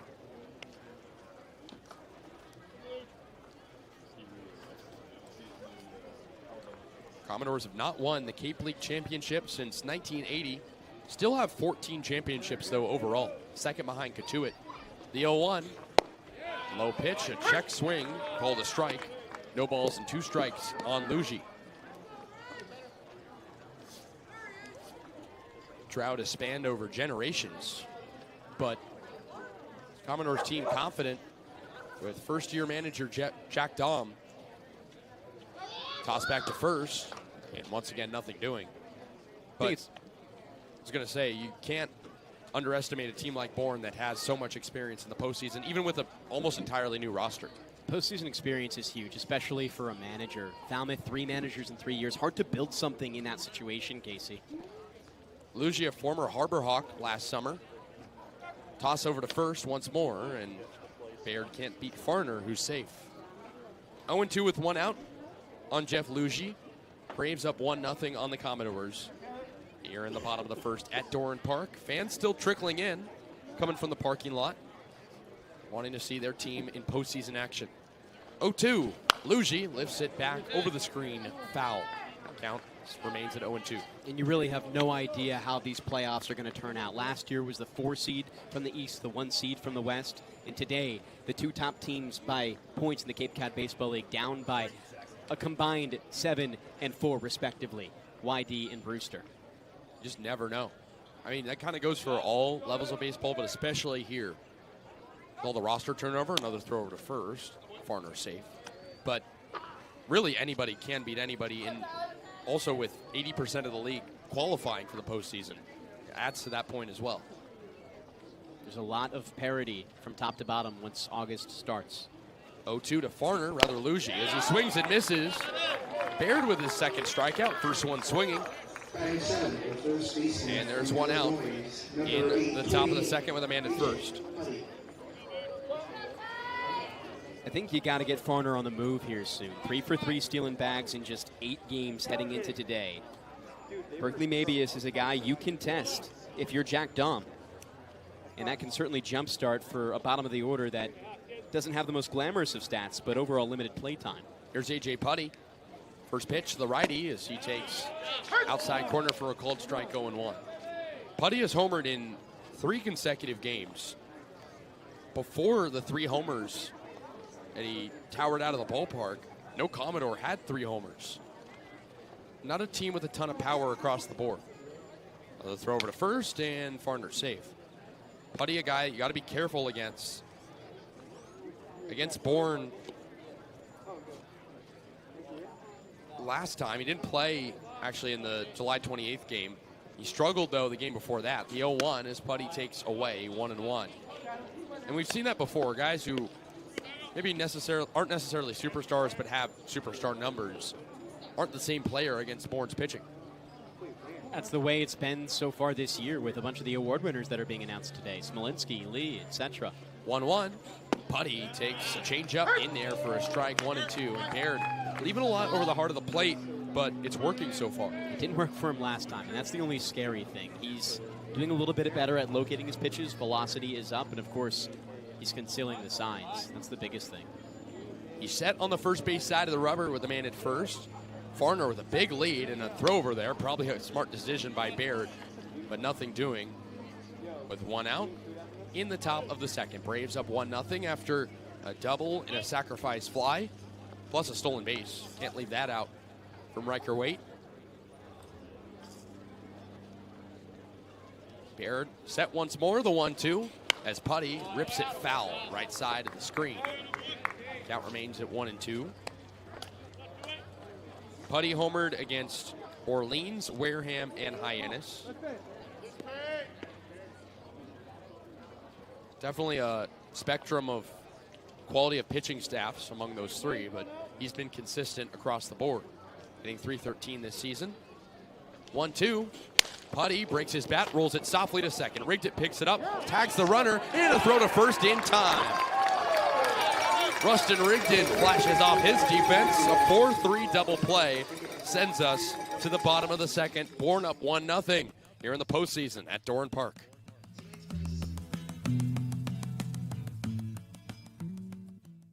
Massachusetts resident and don't have a bachelor's, you could be attending 4Cs for free, all while preparing for careers that actually move you forward. Aviation maintenance, nursing, dental, funeral service, we've got it all. capecod.edu/free. Heading to Nantucket this summer? Skip the traffic and take to the skies with Cape Air. With convenient flights from Norwood to Nantucket, you can start your vacation sooner without the hassle of traffic. That way you spend more time relaxing and less time getting there. Experience the Cape Air difference and book your next flight today at capeair.com. Let Cape Air be your wings in the Northeast. Cape Cod 5 is proud to be the official banking partner of the Cape Cod Baseball League. Cape Cod 5 offers a broad range of financial products and services tailored for every stage in your financial journey. Reach out to us. We're here to help. If you can dream it, if you can cruise in it, if you can summer in it, fish from it, or take it for a day at the beach, we can protect it. The Baldwin Group. Protecting the possible. Try it, then buy it. Rent a new cat for up to 90 days. Then apply 100% of the rental cost to the purchase and save. The Milton Cat Rent to Purchase offer.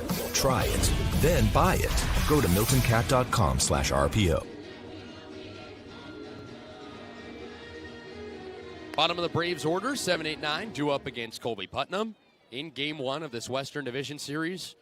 And it's the bottom of the second inning.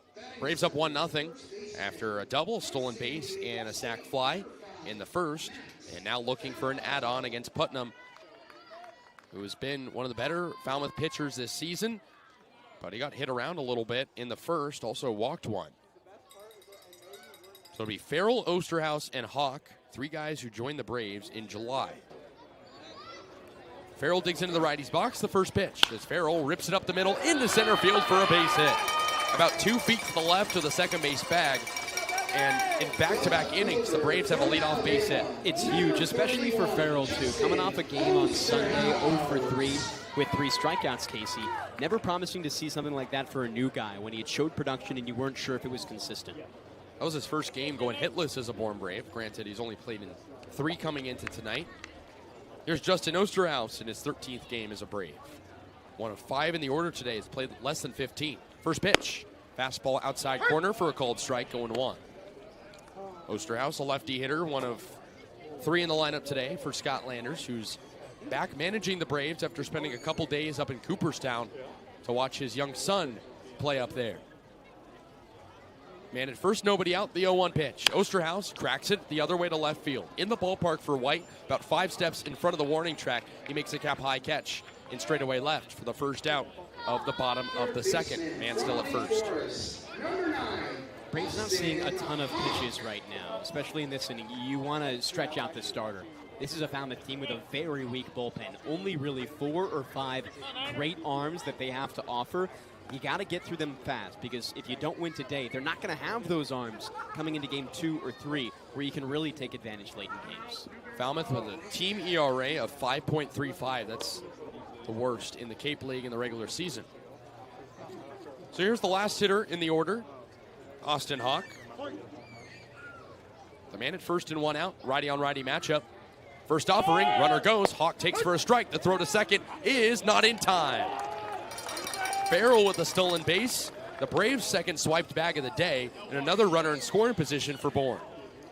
They're oozing confidence right now, Kasey. This was not the Braves we saw over the last 7 games leading into this one. 0-1 on Hawk, who homered 2 appearances ago against YAD. He's been in and out of the lineup. Braves not a ton of depth at third base. 0-1. Hawk swings and misses on a changeup outside. 0-2. Good to see the confidence from Farrell, stealing a bag in just his 4th game as a Brave, too, in the biggest setting in a playoff game. He's very new. Didn't see a stolen bag from him before that one right there. 0-2, rather a spin and no throw back to second base. Putnam checking on Farrell, whose jersey is now caked with dirt, as well as his pants. But what was the theme we had at the start of the year? Small ball for the Braves. Now you see the sac flies, the stolen bases coming into effect. 0-2, Hawk swings and misses. Second strikeout for Colby Putnam as he K's Hawk on 3 pitches. 2 gone and a man at second in the bottom of the second to bring up Riker Waite. You're absolutely right. You're seeing it all come back. Braves didn't have that small ball mentality. They were getting more home runs recently, but not a lot of production from top to bottom. From June 17th until August 1st, the Bourne Braves were the first team in the Cape Cod Baseball League, or rather, West Division standings. They lost it. Now they're showing that again. Here's Riker Waite, 1 for 1 with a double. First pitch. Lefty hitter takes inside 1-0. He stole a base back in the first. He scored the lone run so far for Bourne. The Braves lead 1-0 over the Commodores in Game 1. Game 2 of this first round will be tomorrow at Gov Fuller Field in Falmouth. 1-0. Waite rolls it softly over to first. Putty picks it up, flips to the pitcher Putnam in time at the bag, and that'll retire the side. Braves with no runs, 1 hit, a runner left at second. We take things to the top of the third. Falmouth due up.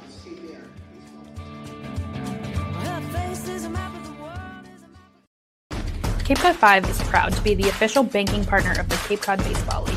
Cape Cod 5 offers a broad range of financial products and services tailored for every stage in your financial journey. Reach out to us. We're here to help. Life can be full of surprises, but Eastern Propane and Oil is always just a call away. With a local team member available 24/7, we're always ready to support you when you need it. With an Eastern Propane and Oil technician on the way, your family's comfort is our priority. Our local team, over 500 strong, ensures your home is comfortable and warm. Eastern Propane and Oil, a local team with 24/7 service and delivery, ensuring comfort when you need it most. Reader's Hardwood Supply is a candy store for wood, whether you're a professional or an amateur. Reader's Hardwood Supply carries over 70 species of both domestic and imported lumber from around the world, displayed in over 300 self-serve bins for your selection. So for your next project, make it your masterpiece with stock from Reader's Hardwood Supply. The woods of the world are here at Reader's Hardwood Supply. If you can dream it, if you can cruise in it, If you can summer in it, fish from it, or take it for a day at the beach, we can protect it. The Baldwin Group. Protecting the possible. Commodores searching for offense. No runs and just one hit so far against Tyler Baird and the Bourne Braves. It'll be 8-9-1, due up for Falmouth. Dallas Brooks, Gavin Greger, and then the leadoff guy, Fabio Peralta, in a 1-0 game in favor of Bourne. It's the top of the third inning. That one hit for Falmouth came last inning, but a good double play by Rustin Rigdon and the Braves defense got Bourne out of it. Here's Dallas Brooks for the first time. He digs into the lefties box. Reminder, Falmouth with 7 lefties and 2 righties today against the righty in Baird. So here's Brooks for the first time. Baird up to 26 pitches through 2 innings. He toes the rubber now, fires home. First pitch outside and low for a ball, 1-0. Brooks has been with the Commodores since late June. He's been one of the most consistent hitters. On a 4-game hit streak with 2 multi-hit games across that span. He's up to 286. Batting average, 3 doubles. He drove to Falmouth, a 10-hour drive to begin his time in late June. 1-0 pitch as he cracks it back to the screen and foul, 1-1. And you know the Commodore fans are going to be reckless tomorrow. Gov Fuller Field always drawing fans, especially if the Braves win today. There's not a stadium in the Cape Cod Baseball League with a higher capacity than Gov Fuller Field, and they've got quite a few fans on the first base dugout side here today. 1-1 pitch. Brooks takes upstairs, 2-1. A lot of fans sprinkled on the grass here at Doran Park. Mentioned it earlier. Can't see a lot of unpatched grass. A lot of fans bringing their own seats as they usually do, but just a little bit more today. Some fans sitting in the outfield below the scoreboard in right center. Yeah, you didn't see that until today. 2-1. Brooks takes high and away for ball 3, 3-1. Baird has only walked 1 so far, but threatening to walk Brooks. Brooks wears glasses when he plays. Been doing that since his sophomore year of high school. Helps him see the ball just a little bit better. 3-1 pitch. Brooks checks his swing and a called strike. Fastball at the belt, and the count goes to 3 balls and 2 strikes. With nobody out and the bases empty in the top of the third inning of Game 1, the Western Division Series between the Braves and the Commodores. Bourne up 1-0. Baird looks in at his glove, now in at the catcher Mabius. Winds and deals the 3-2 as Brooks lifts it left foul over the screen. Count remains at 3-2. Little bit of wind today, not a ton. Pretty beautiful day in Bourne. 78 degrees, partly cloudy. 9-mile-an-hour winds. Blowing out toward left right now. 3-2 to Brooks. He takes inside, ball 4. Nice plate appearance by the 8-hole guy. Puts the leadoff man aboard to start the top of the third. It's a very dominant lefty lineup. And when you see that matchup against a righty pitcher, oftentimes the Braves have struggled, but you got to break the mold here. It's playoff time, and Baird's been doing a solid job so far, Kasey. Only 1 hit. That is second walk, excuse me. He has done well, especially when you compare it to his last start against Falmouth. Here's the lefty hitter Greger for the first time at the Bandit first. First pitch, he shows bunt. He gets it back foul to the screen. 0-1. Someone brought their dog. Can you hear that? A little bark in the park. Cheering on the Braves, potentially. That might just be Tyler Baird. See if he has that dog in him the rest of the way. 0-1 on Greger. Infield in against the potential bunt. The pitch. He bunts, gets one down at the third base line. Hawk, the third baseman, picks it up, flips to first in time. A good scoop by Farrell on a low throw. And that advances the runner Brooks to second. There's one gone in the top of the third. So sacrifice bunt in a 5-3, and that flips the lineup to the top for Fabio Peralta.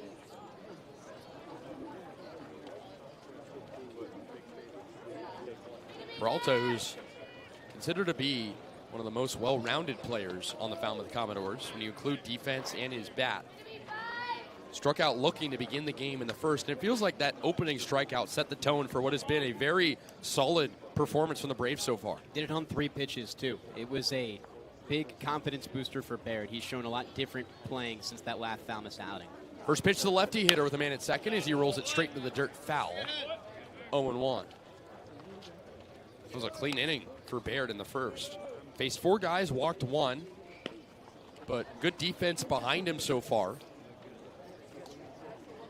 Able to limit the damage. The Braves cling on to a 1-0 lead at home, trying to snap a 7-game losing streak, their longest since 2012. 0-1. Peralta takes high. 1 ball and 1 strike with a man at second and 1 out. He's faded a touch with the control this inning more than most, but overall he's been an efficient pitcher to this point, Kasey. For him, just now 37 pitches in 2 1/3. If you're Landers, you want at least 3 out of him. Ideally scoreless. The 1-1, Peralta rips it to right field, straight into the glove of Farrell, the first baseman, who lays out with a dive. That one was destined for the corner, potentially, but Farrell on the backhand says no, sir, and there's 2 gone in the top of the third. The most dangerous alley of the ballpark is up the right field line. He certainly makes a run-saving play right there. He showed some great stuff with his glove in left field. His first appearance as a first baseman for the Braves, and I think Scott Landers is happy. Farrell's uniform was already dirty from stealing a base last inning, and now it's even dirtier. Can barely read Bourne on his chest. Here's Jeffrey's first pitch. Fastball outside, 1-0. Brooks still at second. He was lucky to not get gunned down. He was smart in not going too far off the second base bag on the line out. Jeffrey's 0 for 1 with a ground out over to second base. Chance for an RBI. 1-0 pitch. Jeffries cracks it. Shallow center field. Bolton barely has to move. He makes a cap-high catch to retire the side. 3 scoreless so far for Tyler Baird, and the Braves maintain a 1-0 lead in Game 1 of the Cape League playoffs. Stick with us here on the Bourne Braves Broadcasting Network as we'll have Kaydence Kilhof dug outside, joining field manager Scott Landers in just a moment. But Devon, a clean start for Tyler Baird. You'll take it. An exceptionally clean start. He's got just 40 pitches through 3 innings. That's the blueprint to go possibly 5, which we have yet to see him do so far in his time with the Bourne Braves. But for a guy who you weren't sure as your Game 1 playoff starter, he certainly hushed things. And the offense is threatening, Kasey. Base hits in every inning so far. You really love what they've shown, putting pressure on Putnam in a way he really hasn't seen facing the Bourne Braves. And the defense behind him, very consistent as well, as we'll send it dug outside to Kaydence Kilhof and Scott Landers. Thanks, Kasey. I'm now joined by field manager Scott Landers. Skip, it seems like your guys are really rising to the occasion after a rough couple of days. What's changed?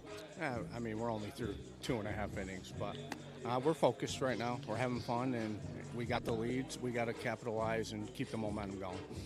Tyler Baird's already pitched longer than his last outing, hasn't given up a run yet. What adjustments have you seen him make from his last start?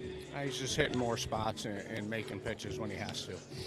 Riker Waite hit that leadoff double, gets a run on the board for the Braves. How important was it that you guys struck first? That was huge. And that was a good sac fly, good at bat by Matt Bolton. I had to get him in, so we got to tack on and keep the momentum on our side. Thanks, Skip. You got it. Braves will look to keep momentum on their side in the bottom of the third inning as we keep things here on the Bourne Braves Broadcasting Network and Cape League TV. 1-0 Braves. Time for the bottom of the third inning. It'll be 2, 3, and 4 due up for the Braves against Colby Putnam, who's by and large been solid. He's given up 3 hits and 1 run, though. And he has to continue to pitch behind a deficit. Here's the switch hitter, Rustin Rigdon, 0 for 1 with a fly out to center field. He bats lefty once again against Putnam, who's thrown 34 pitches. Putnam winds and deals the first one home. Rigdon takes low and away for a cold strike. 0-1.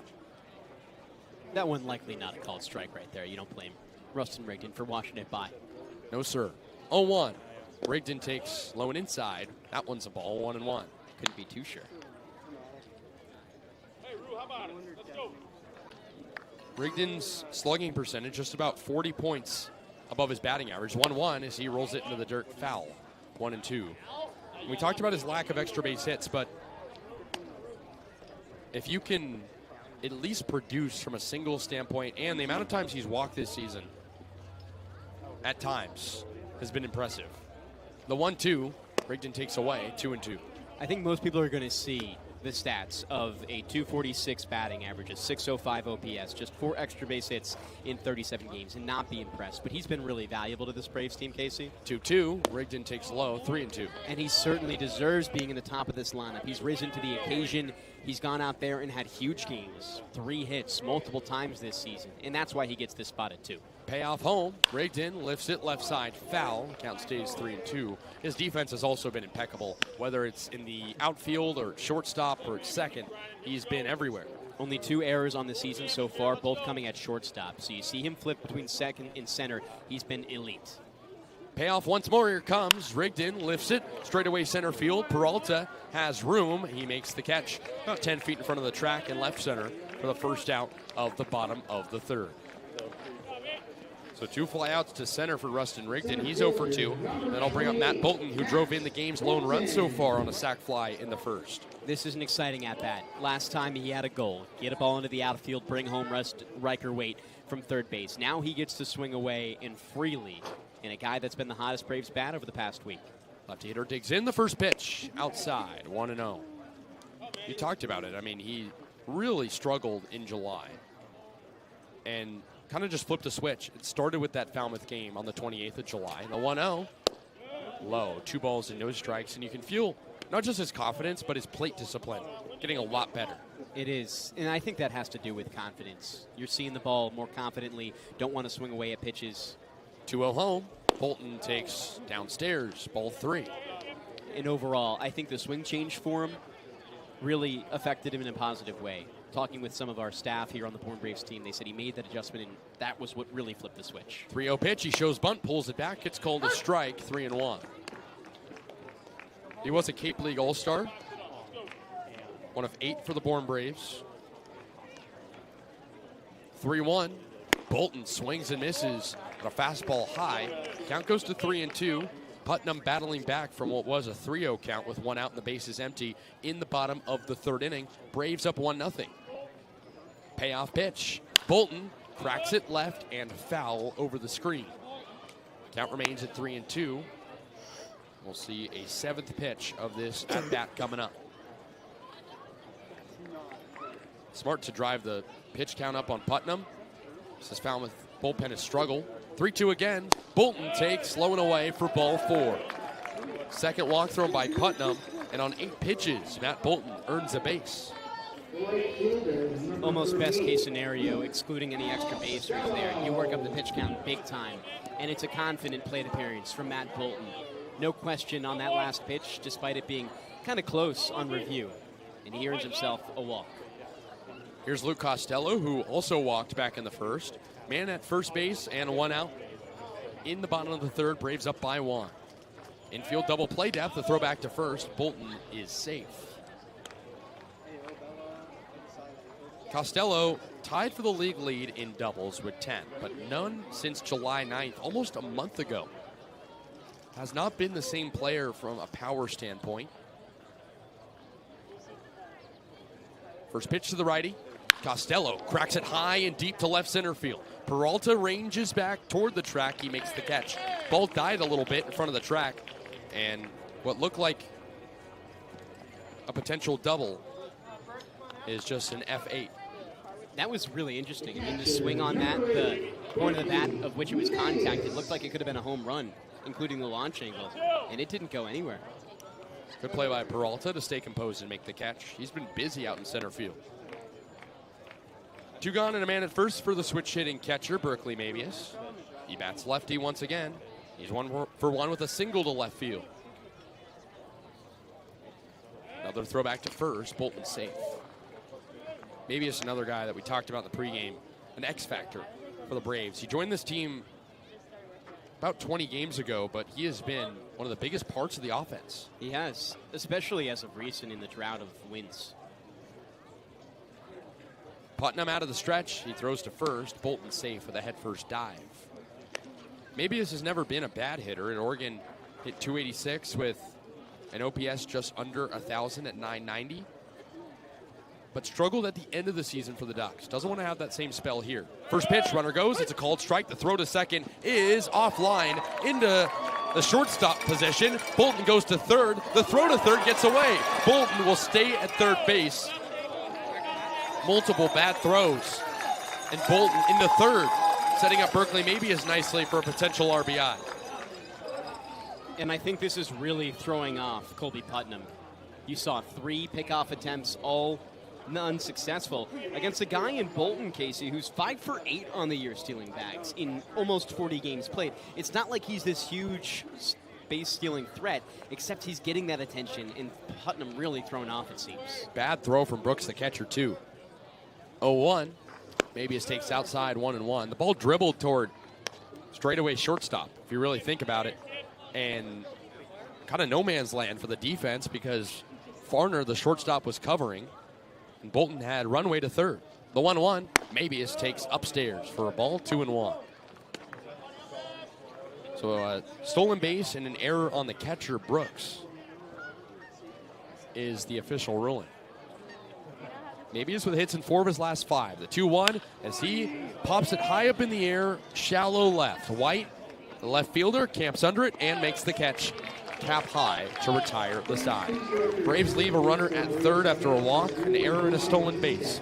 We take things to the top of the 4th. I'll hand things over to Devon Jarvis for your play-by-play on the Bourne Braves Broadcasting Network and Cape League TV.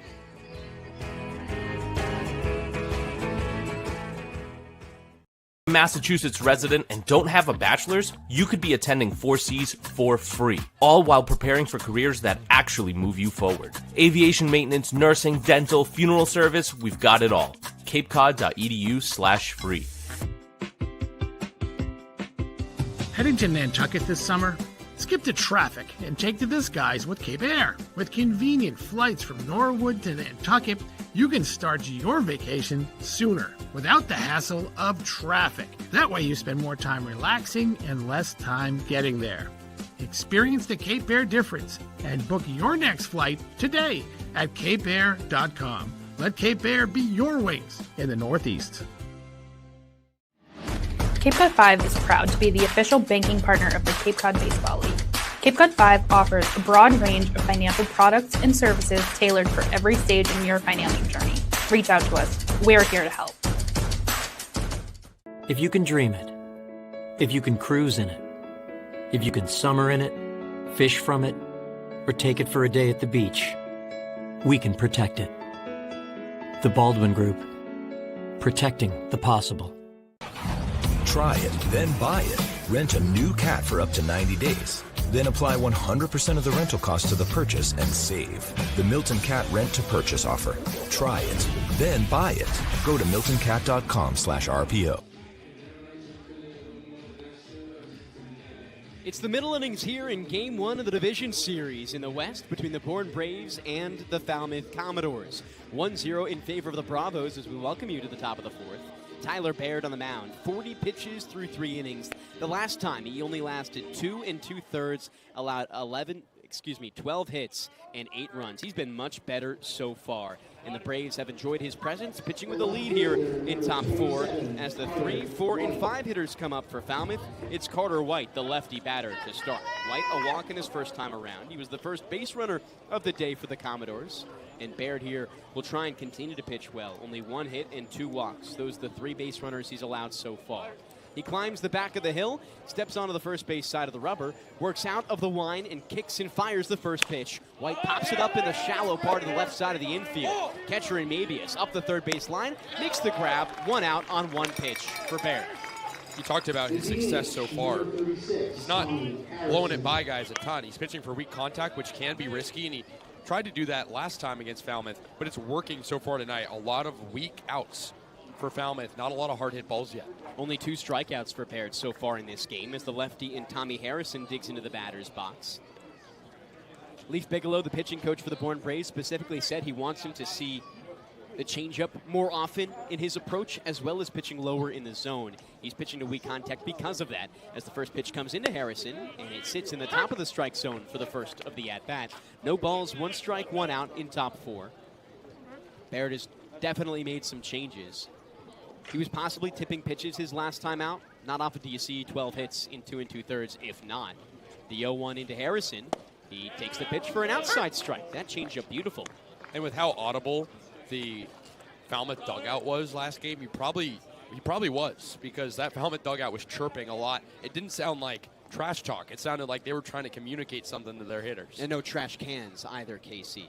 They were doing it ethical. The 0-2 comes in, and it skips in the dirt for a ball. 1 ball and 2 strikes with 1 out. Laird specifically steps in here overall with 3 appearances as a starter for the Braves on the season. In his first 2, both at home, he was very solid. A combined just 2 earned runs in 6 2/3 innings, 8 strikeouts in one of those appearances. At the most of a single pitcher in 1 outing on the season for the Braves. The 1-2 comes home from Laird. Harrison chops it up the right side of the infield. Second baseman in Rigdon waits for it and fires to first base after fielding for out number 2. Rigdon, wearing sunglasses, still had a hard time seeing that ball. He shielded his face with his glove and made another nice play. That one not hard necessarily for normal conditions, but the sun is coming and starting to set. Yeah, it's right at that moment where if you are a second baseman looking at the batter and gaze just above the batter, it's right in your eyes. The batter now, Matthew Farner, the righty, gets set. Laird fires the first pitch home. He swings and misses on the low outside fastball, 0-1. Matthew Farner transferring to Georgia next year. No home runs, but down in Athens, that is a park where you can go yard a lot. A couple Cape Leaguers transferring there as the 0-1 connects on the high outside corner of the zone. 0-2 with 2 outs. I was talking with a Georgia player on a different team earlier this season. He called it a boombox. He was a pitcher. And Junior Lawaki transferring there. He's a player that the Braves have seen hit home runs against him. Chatham no longer with the team as the 0-2 comes in and just upstairs for a ball to Farner. Farner 1 single so far in this game, 1 for 1. Steps in here with a quiet Falmouth offense to this point. A team second in the Cape Cod Baseball League in batting average. No team with more hits than them. 313 entering today after 40 regular season games. The 1-2 in, outside a ball. And the count runs 2-2. Here in the top of the 4th inning, 1-0 Braves with 2 outs. We talked about the negative streaks for both of these teams entering today's game. 7 consecutive losses for the Braves, 3 consecutive for the Falmouth Commodores. The 2-2 comes in, and it skips in the dirt once more. That one hits off against the catcher in Berkeley Mabius. He hunches over, seems to be okay, going to walk it off for a moment as Laird gets the ball back from the home plate umpire in Joe Gravina. And it's a full count coming in. Kasey, I believe the first full count of the day here for Tyler Laird. Yeah, he's been good at keeping strikes over the heart of the plate. And it's worked for him like we talked about, but only 2 walks, and I think both the walks were ones that Scott Landers would be okay with. Not egregious pitches. Farner digs back into the back of the righty's box. Holds his bat high over his right shoulder. The 3-2 comes home. He cracks it high up the right field line and over the first baseman's head, and Max Farrell. That triples into the corner. He thinks about 2. Storms on the brakes back to first. The throw comes back in just a little late to Farrell. And it's a single there for Matthew Farner. And every inning so far, a base runner for the Falmouth Commodores. And he has their only 2 hits. Might have been able to go to second, but a good job from Costello to come in and hustle a little bit. But you want to drive up the pitch count of Laird if you're Falmouth, and they're doing that right now. Just a little bit more. Here's Jeff Lugie. Hyannis Harbor Hawk from a season ago. That team the number 1 seed in the West Division as Laird fires to first base on a pickoff attempt. Farner back in safe. Lugie just 10 games during the regular season for Jack Dong and the Falmouth Commodores. 286 batting average, 715 OPS. Overall, a very solid hitting team as the first pitch comes home and misses high on the ball. 1-0 to Jeff Lugie. You look throughout this lineup, and Kasey, overall, 6 hitters with an OPS above 700. The Braves on the other side with just 3. 1 ball, no strikes. Laird out of the stretch, fires home. Lugie takes inside, back pick to first, a little bit too far in foul territory. Farrell keeps it in his grasp, but not able to make a tag. And back in safe is Farner. We haven't seen base runners test Laird yet. That's the interesting thing. And you wonder, with how much they did last time, when that'll start to come into play. I mean, it's close, and there's a lot of innings left, so you don't have to rush anything. The lefty and Lugie up in the count. Laird kicks and fires the 2-0 home, misses inside once more. It's a 3-ball, no strike count. Jeff Lugie hitting .429 over the last week, 6th on the Cape.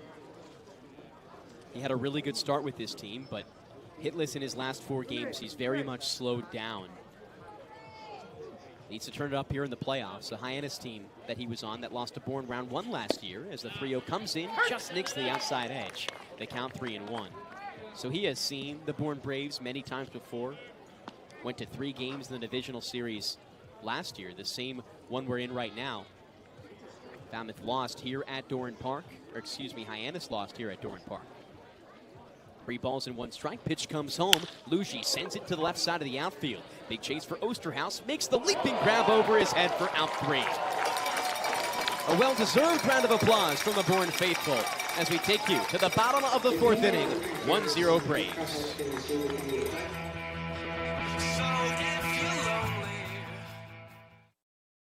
Cape Cod 5 is proud to be the official banking partner of the Cape Cod Baseball League. Cape Cod 5 offers a broad range of financial products and services tailored for every stage in your financing journey. Reach out to us. We're here to help. Life can be full of surprises, but Eastern Propane and Oil is always just a call away. With a local team member available 24/7, we're always ready to support you when you need it. With an Eastern Propane and Oil technician on the way, your family's comfort is our priority. Our local team, over 500 strong, ensures your home is comfortable and warm. Eastern Propane and Oil, a local team with 24/7 service and delivery, ensuring comfort when you need it most. Reader's Hardwood Supply is a candy store for wood, whether you're a professional or an amateur. Reader's Hardwood Supply carries over 70 species of both domestic and imported lumber from around the world, displayed in over 300 self-serve bins for your selection. So for your next project, make it your masterpiece with stock from Reader's Hardwood Supply. The woods of the world are here at Reader's Hardwood Supply. If you can dream it, if you can cruise in it, if you can summer in it, fish from it, or take it for a day at the beach, we can protect it. The Baldwin Group. Protecting the possible. Colby Putnam out there for his 4th inning of work against the Braves in a 1-0 game for the home Bourne team. The Braves have been very solid so far. 7 consecutive losses entering today's game. They have looked much better and have started it off clean defensively and have brought runners into scoring position every single frame so far as we begin the bottom of the 4th inning with Gabe Milano.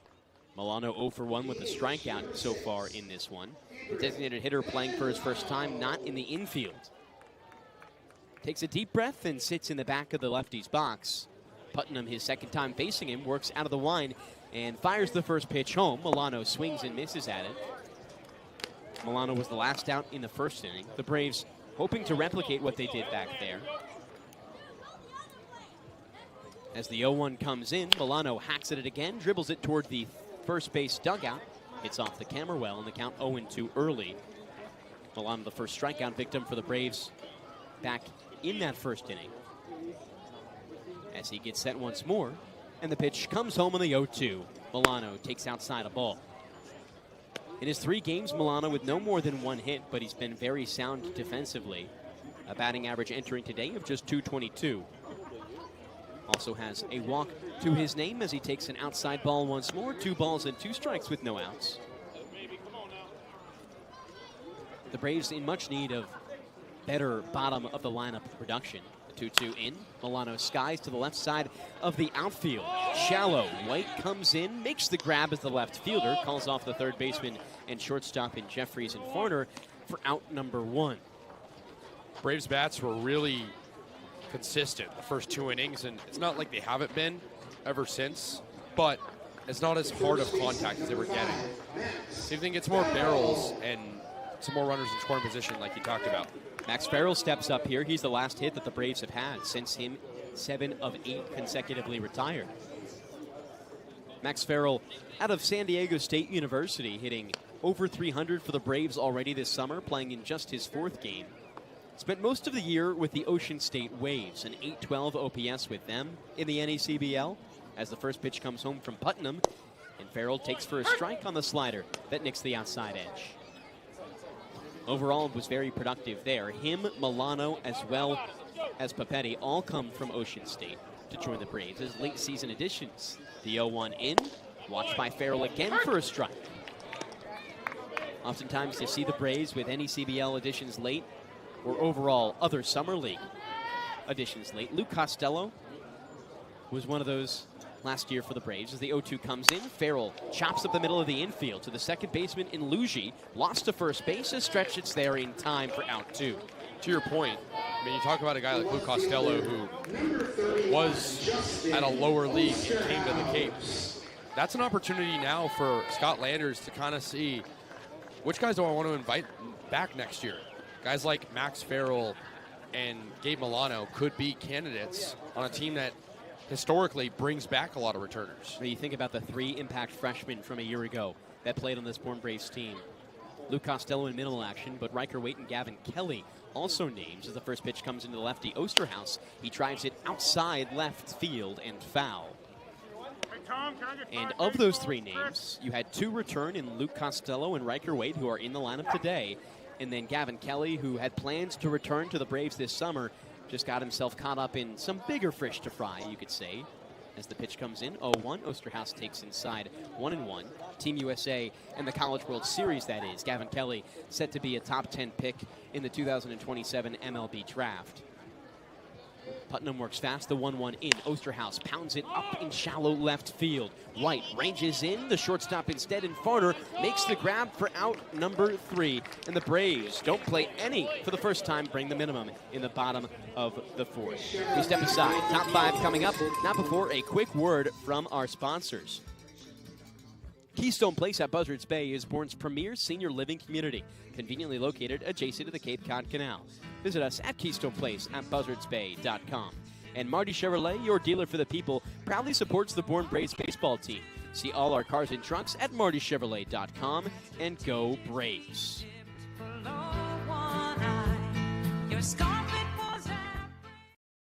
Cape Cod 5 is proud to be the official banking partner of the Cape Cod Baseball League. Cape Cod 5 offers a broad range of financial products and services tailored for every stage in your financial journey. Reach out to us. We're here to help. Life can be full of surprises, but Eastern Propane and Oil is always just a call away. With a local team member available 24/7, we're always ready to support you when you need it. With an Eastern Propane and Oil technician on the way, your family's comfort is our priority.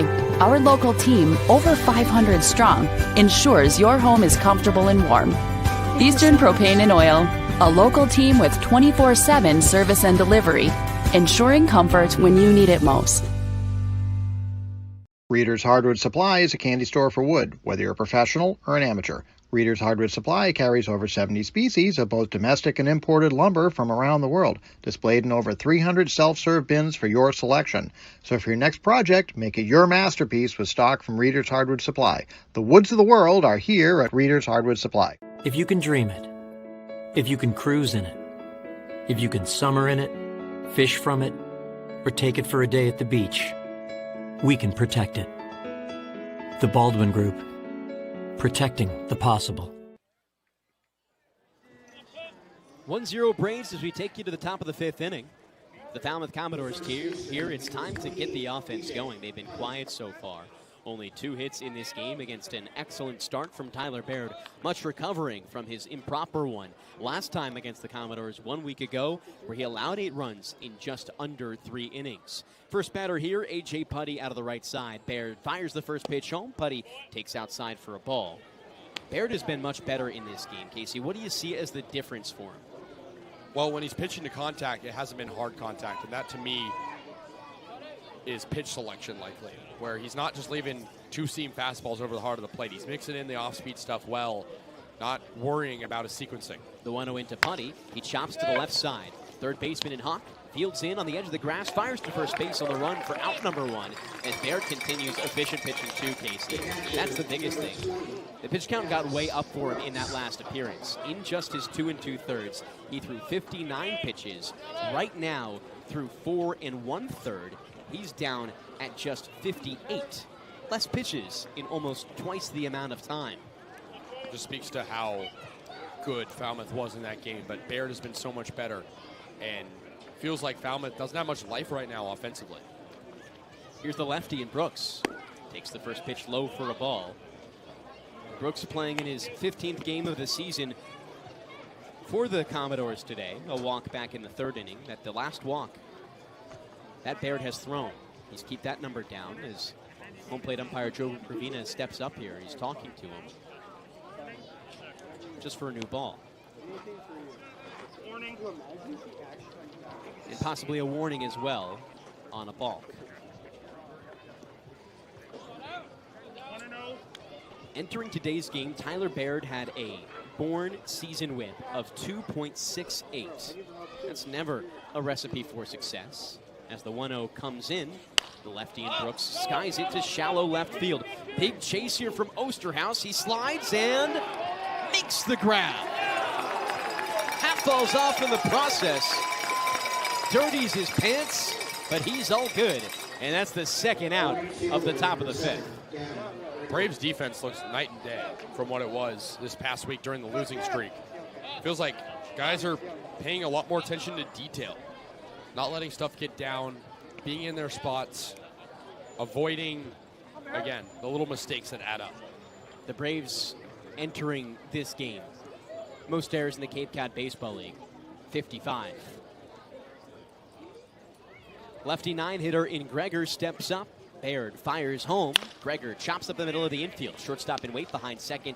Lofts over to first base after fielding and makes it for out 3. Tyler Laird through 5 innings, just 60 pitches. And right now, the Braves lead 1-0.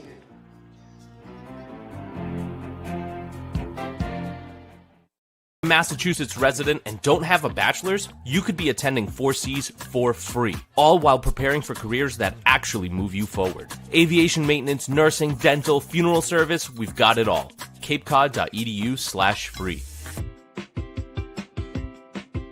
Heading to Nantucket this summer? Skip the traffic and take to the skies with Cape Air. With convenient flights from Norwood to Nantucket, you can start your vacation sooner without the hassle of traffic. That way you spend more time relaxing and less time getting there. Experience the Cape Air difference and book your next flight today at capeair.com. Let Cape Air be your wings in the Northeast. Cape Cod 5 is proud to be the official banking partner of the Cape Cod Baseball League. Cape Cod 5 offers a broad range of financial products and services tailored for every stage in your financing journey. Reach out to us. We're here to help. If you can dream it, if you can cruise in it, if you can summer in it, fish from it, or take it for a day at the beach, we can protect it. The Baldwin Group. Protecting the possible. Try it, then buy it. Rent a new cat for up to 90 days. Then apply 100% of the rental cost to the purchase and save. The Milton Cat Rent to Purchase offer. Try it, then buy it. Go to miltoncat.com/RPO.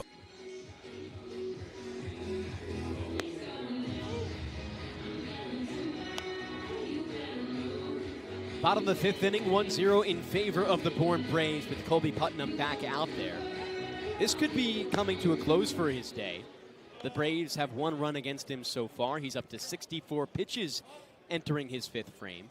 And Tyler Laird on the other side making this a fantastic pitcher's duel to this point.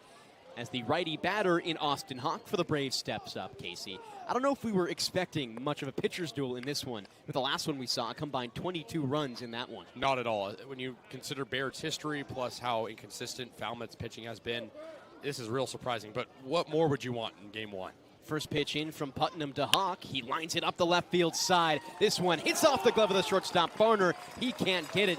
And Hawk, the leadoff man on first base. The Braves, in 3 out of the 5 innings so far, have had their leadoff man on by way of a base hit. And they do so here to set up the top of the order in Riker Waite. Perfect table setting from Hawk. The Braves in that last one lost 13-9 to the Falmouth Commodores.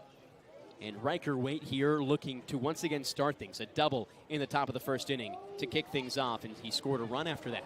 First pitch in, Waite takes high by his brim for a ball. The switch hitter hitting left. Overall, 1 for 2 so far. Scott Landers said pregame it's important to have a guy who's been through it before and who is a leader. No player on this Braves team with more games played under Scott Landers than Riker Waite. As the 1-0 pitch gets set to come home, instead a look at first base. Hawk in safe. Riker Waite this year, just 10 games in the regular season, but back in 2025 for Riker Waite, he was a big piece for the Bourne Braves. Overall playing in 33 games. 1 ball, no strikes. Pitch comes home, and Waite takes high again. That was just in the regular season. Another 8 games in the playoffs makes it a total of 51 for Waite under Landers. It's the reason he came back. He loves Scott Landers so much, and all of these players seem to. He breeds success, and he breeds major leaguers. 2-0 in. Waite takes all the way. This one a little bit lower to the zone, but still high for a ball at now 3 balls and no strikes. And with action going in the bullpen, Jack Dahm also agrees that Putnam's day may be coming to a close. He's looked good, just not as good as Bear. Yeah, he's nearing 70 pitches. But to your point about Waite, I mean, you can tell not only does he love Bourne, but Bourne loves him. And Scott Landers emphasized that when he came back, saying he's a gamer. He's a true shortstop. 3-0 in. Upstairs, a 4-pitch walk to Riker Waite. And the Braves have 2 runners on with no outs in the bottom of the 5th inning. Have shown consistent offense so far this game. Runners in scoring position now in 4 out of the 5 as well. Yeah, the offense is not scoring a lot, but the pressure it's putting on Putnam has been the difference so far. Have to respect that out of a group that hasn't been good offensively as of late. They're turning it around. Here's Rustin Rigdon, lefty batter. Rather, switch hitter hitting lefty. First pitch shows bunt, brings it back and takes for a ball outside. The Braves so far in this one with 4 hits to their name. 1 run so far, looking to pile on here. A Hawk on second base and Waite on first. 1-0 comes in, shows bunt again, up the third baseline. This one dribbles and stays fair. Oh, just before the bag. Turns 2 inches before third base. Almost the most perfect bunt you had ever seen until the end. Just had to hit the bag, and somehow the laws of physics came in and forced it left, but bunt specialty has come from Rigdon this season. Multiple base hit bunts so far this year, and the count just 1-1. He can surely take a charge at it again. Middle of the infield, a double play depth. Corners pinched. 1 ball, 1 strike for Putnam here. Chris. He looks at second base. And now the pitch home. Rigdon shows bunt, brings it back once more. Okay, you took him out. Okay.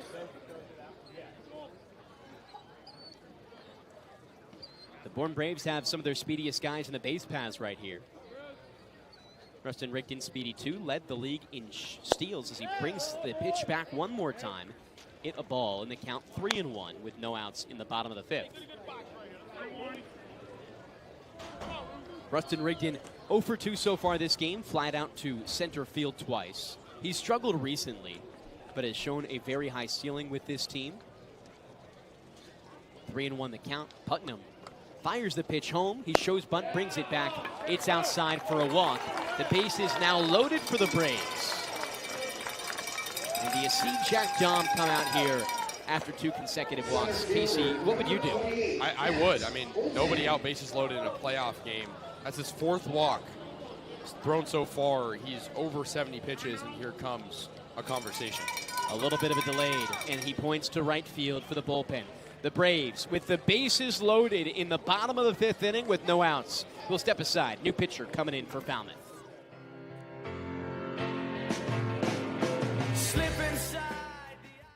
Massachusetts resident and don't have a bachelor's, you could be attending 4Cs for free, all while preparing for careers that actually move you forward. Aviation maintenance, nursing, dental, funeral service, we've got it all.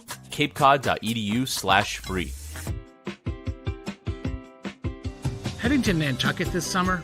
Skip the traffic and take to the skies with Cape Air. With convenient flights from Norwood to Nantucket, you can start your vacation sooner without the hassle of traffic. That way you spend more time relaxing and less time getting there.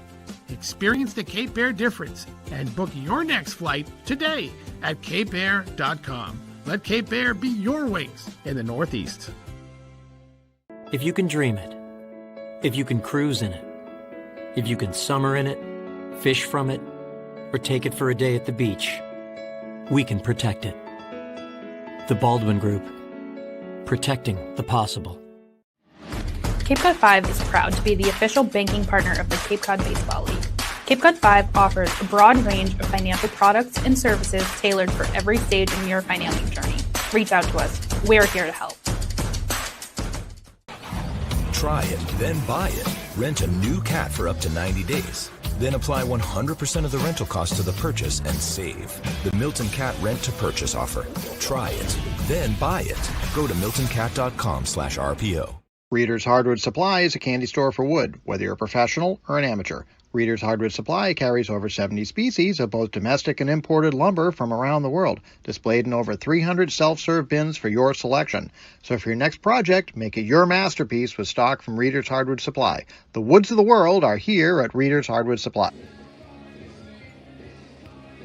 Bases loaded for the Braves in the bottom of the fifth inning as we pick things back up here.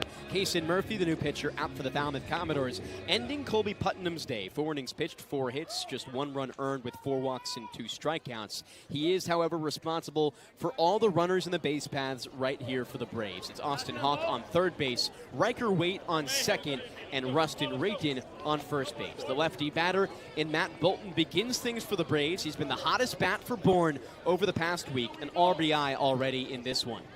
Murphy lines himself up on the third base side of the rubber. Comes set at his belt. A pressure situation for him. The Braves up 1-0. First pitch in, swing and a miss from Matt Bolton. Slider catches him. Overall on the season so far, an appearance in 11 games in the regular season for Murphy. Today, his first playoff appearance. 0-1 the count. He fires home. Bolton takes high for a strike, just nicks the edge. He's the only pitcher under 6 feet tall on this Commodores team. Kind of a compact build, but he's been able to work that to his advantage. ERA under 4, and now in a very high-pressure spot. 27 2/3 innings as well. The 0-2 comes in, almost hit Bolton, misses inside. 1 ball and 2 strikes. The Braves in their first playoff game this year, looking to set the tone. A team that has won the Cape Cod Baseball League 3 out of the last 4 seasons. And Murphy fires the 1-2 in for the outside edge. A backwards K for Murphy's first at-bat. And Matt Bolton down for the first out here in the bottom of the 5th inning. And it looked like Bolton was trying to lay off as many curveballs as he could until, again, strike 3 was called. Wanted him to throw the fastball. It's what Bolton loves to deal with, but couldn't get it. First pitch set to come in to Luke Costello. He takes it inside for a ball. No player on this Bourne Braves team with more doubles or RBI than Luke Costello. Led the team overall with a figure of 23. He's been excellent at driving runners in. 1 ball, no strikes, bases loaded. Murphy fires home. Costello drills it up the right field line. This one slices and drops in fair territory. It's off the wall, all to deep right field. Hawk comes home to score. Riker Waite behind him, touches home. Rigdon at the plate, there and safe into third base. Luke Costello, a diving triple. The Braves up 4-0. And for the first time since July 9th, Luke Costello with an extra base hit. A bases clearing one. Wow, that's how you get a crowd going, too. Bourne fans happy, and that would be an understatement. That ball barely stays fair. I don't know how many balls we've seen hit there. This is a brand new game now in a good way for the Braves. Here's Berkeley Mabius, the switch hitter hitting right. All of the infield in on the infield grass. First pitch home from Murphy. Mabius cracks into right center field. This drops for a base hit. Mabius thinks about 2. He storms there as Costello touches second home base.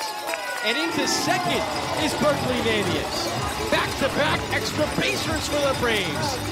5-0 the lead for Bourne. Wow, I mean, talk about a game changer. 2 swings of the bat.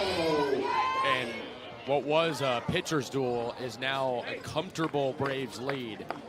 Falmouth with really no response right now on the pitching side despite a change. And again, I talked about it last hit, but the crowd is really starting to go now. And this is what you get from Bourne in the playoffs. The players out there making the plays, but the crowd certainly helps en route to these championships. It's Mabius on second base. Now Gabe Milano, the lefty, bat home. First pitch from Murphy. Skips in the outside box for a ball. 1-0. And just to regroup there, for Luke Costello, he gets his first extra base hit since July 9th. Now up to 26 RBI on the season. 1-0 home from Murphy. Milano cracks to second base. Luigi there, flips to first on a scoop. Putty has it for out number 2. Maybe it's on to third, still a progressive at-bat. And it just seems like, Kasey, you have a guy in Luke Costello who's needed that possibly. He had been quiet for a while, a sleeping bear. Yeah, I mean, his average was the lowest coming into today than it had been since June.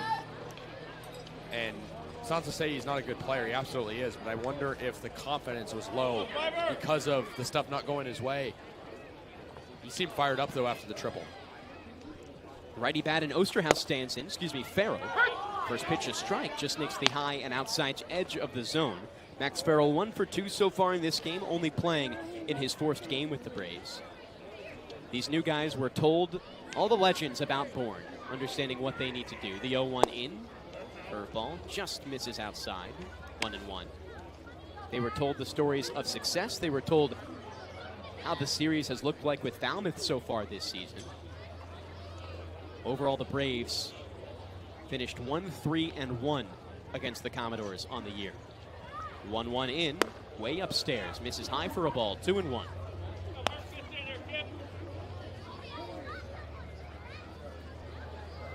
For Bourne specifically, they're going to have to overcome this Falmouth team. First game of the West Division Series. The 2-1 in. Farrell shows bunt, pops it up. Behind home plate. Dive from Brooks, and he makes the grab. A nice high effort play on the improper bunt from Max Farrell. That's the third out for the Braves. Bring home 4. It's 5-0 Bourne. Top 6 we go to.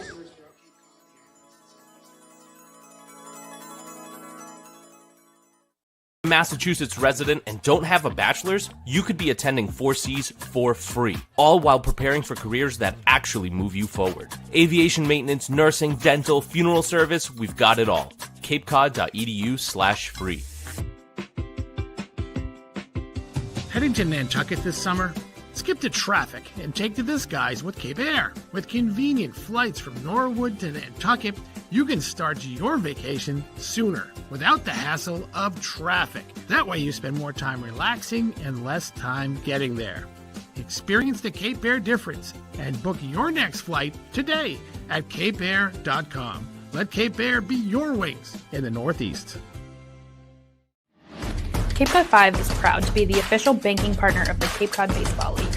Cape Cod 5 offers a broad range of financial products and services tailored for every stage in your financial journey. Reach out to us. We're here to help. If you can dream it, if you can cruise in it, if you can summer in it, fish from it, or take it for a day at the beach, we can protect it. The Baldwin Group. Protecting the possible. Try it, then buy it. Rent a new cat for up to 90 days. Then apply 100% of the rental cost to the purchase and save. The Milton Cat Rent to Purchase offer. Try it, then buy it. Go to miltoncat.com/RPO. Tyler Baird steps out for his 6th inning of work here on the Bourne Braves Broadcasting Network and Cape League TV. It's top 6, 5-0 in favor of the Braves after a 4 spot in bottom 5. Man, this Bourne Braves team is looking a lot different. 7 consecutive losses entering today's game, and in the playoffs, they change. Bourne for August, as they say. Still a lot more wins to come if the Braves want to lift their 4th Cape Cod Baseball League championship title in the last 4 years. It'll be a tough one. This Falmouth team, not done yet, scored 13 on the Braves' head back last Tuesday. As the top of the lineup gets up, it's Fabio Peralta to start. 0 for 2 so far this game. It's been all against Baird. What is he going to have to do to find success his 3rd time through the lineup, Kasey? I think ideally he'd like more strikeouts, but he's retired 4 in a row on weak contact. He's been relying on that. If it ain't broke, no need to fix it. 2 strikeouts so far. The first pitch in, Peralta jams up the right field line. It hooks and lands just foul. Nearly misses on the foul pole. Just 300 feet up the right field line here at Doran Park. That was feet away from being a home run. Yeah, from our view, really hard to tell. So even harder to tell because the foul pole here at Doran Park is split almost like uprights for most of it. So it's kind of hard to get a read on what's fair and foul, but that's one loud foul ball.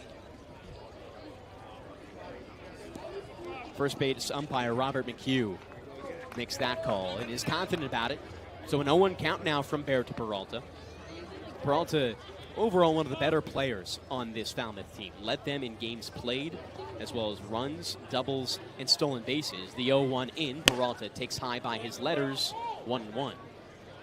He's at the top of the lineup for a reason, but has been slow so far.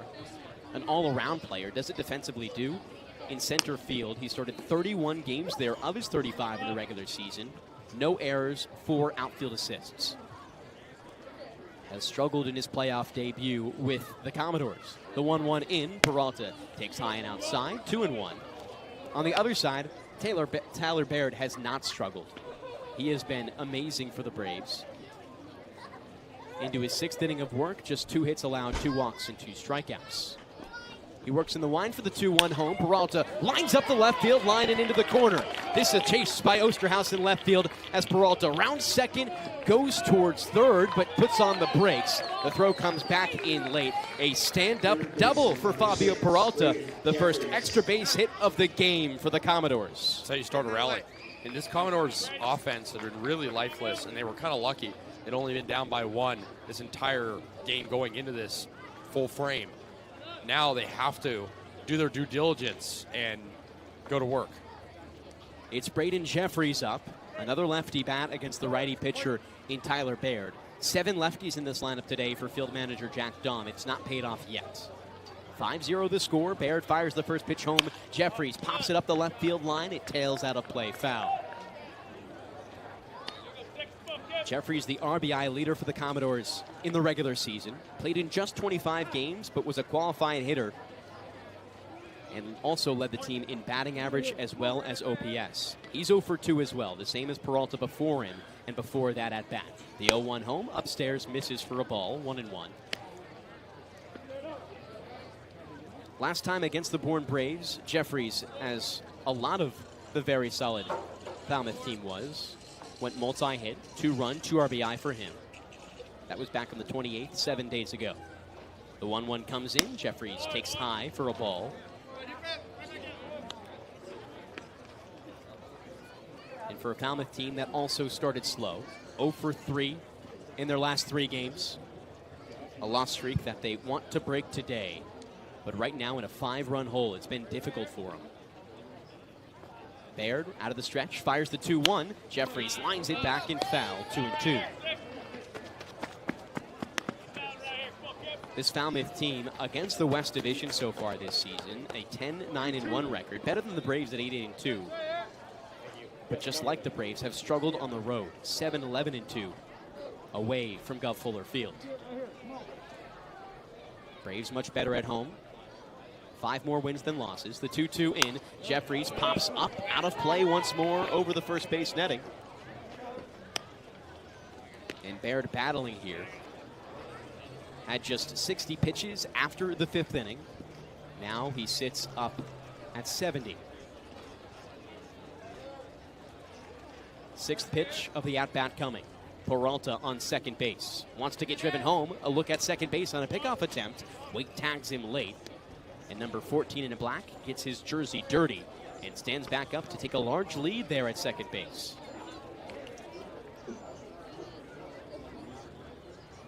Baird climbs the hill once more. Action going now in the bullpen for the Bourne Braves. Baird may be with his day done soon. 2-2 in, misses high and inside. 3-2 now, only the 2nd full count of Tyler Baird's day. Seems like we're getting close to that point for Baird, Kasey.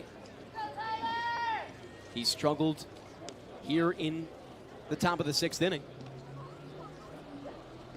No outs, a runner on second.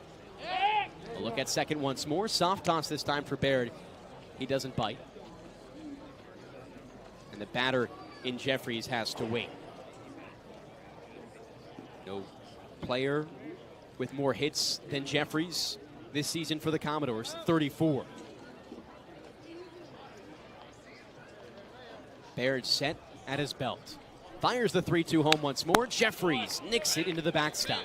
Just barely catches a piece and stays alive. We'll now see our 8th of the at-bat. Good thing about this lead right now for the Braves is if Landers does bring in a bullpen arm, it doesn't have to be necessarily a pristine one that wouldn't be able to go tomorrow. The Braves are going to want to save their bullpen arms as much as possible. Really had them drained out. Heading into this game, the Braves played 5 games over the span of just 3 days. Lost every single one. A lot of that due to poor relief pitching. Payoff pitch once more from Laird. Jeffries pops it up out of play over the third base netting. The Braves watching Tyler Laird put out maybe the best start of the season for Bourne, but he's going to have to finish this 6th inning in order to earn that title. Not bad to do it in a playoff game. On the brink of a quality start. We'll see if he can do it. Laird once more home. Jeffries lines it up the left field line. Osterhaus chases, can't make it as it drops. Around third, Peralta. He comes home, throwing to second base close, gets away from the second baseman in Rigdon, all the way back to first base. The play in Jeffries to his advantage that Rigdon didn't catch it. He may have been out as the run scores for Falmouth, their first of the game, and back-to-back doubles for the Commodores as Scott Landers exits the third base dugout, and Laird may have closed his day right there.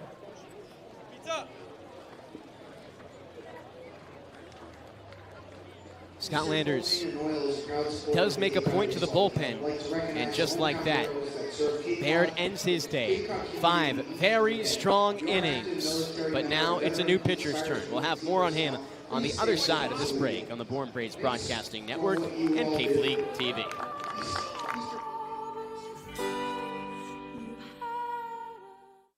Massachusetts resident and don't have a bachelor's, you could be attending 4Cs for free, all while preparing for careers that actually move you forward. Aviation maintenance, nursing, dental, funeral service, we've got it all. capecod.edu/free.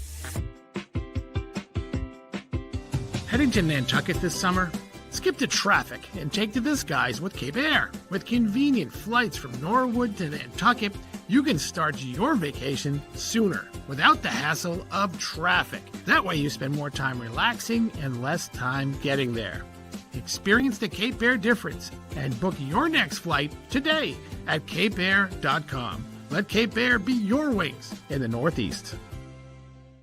If you can dream it, if you can cruise in it, if you can summer in it, fish from it, or take it for a day at the beach, we can protect it.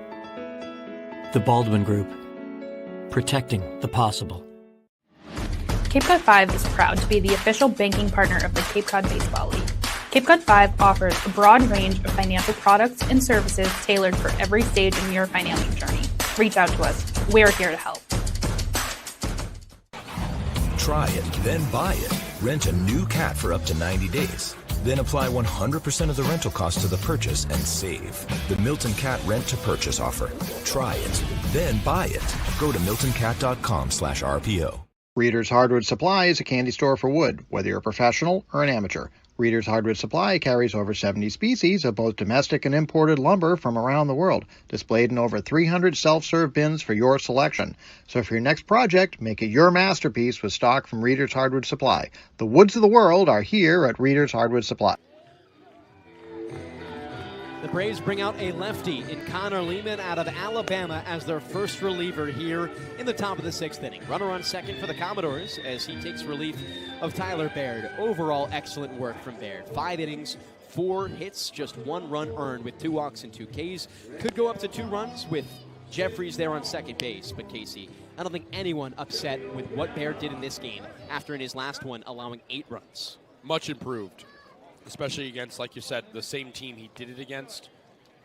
But now Falmouth feels like it's woken up a little bit. You have to be able to just get out of this inning without giving up too much. There's still a lot of baseball to go. It's a lefty bat in Carter White who steps in the game. White digs in the back of the lefty's box, and with Lehman set to go, here comes first pitch with no outs in top 6. Lehman fires home, and White takes a strike on the outside edge. Specifically for Connor Lehman here, makes sense to bring in a lefty. 7 lefties in this lineup for the Falmouth Commodores against a starter who was a righty, but now maybe that pattern set to be broken. The 0-1 here from Lehman comes home and misses outside, 1-1.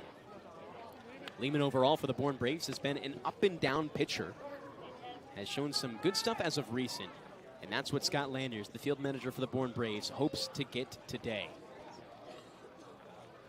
1 ball, 1 strike. Pitch comes home. He pops it up high to the left side. White on his way to first base, but the third baseman makes way for the shortstop in Waite, who makes the grab on the chalk up the left field line.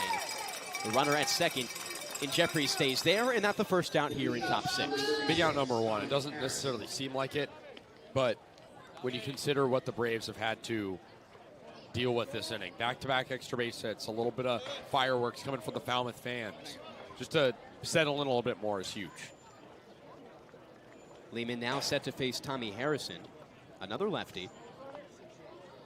Harrison digs in, still that runner on second in Jeffries. He's only stolen 1 bag on the year so far. He's 1 for 1. Lehman on the first base side of the rubber. The lefty fires home. Fastball misses outside. Last time out for Connor Lehman, it was on the 28th against Falmouth.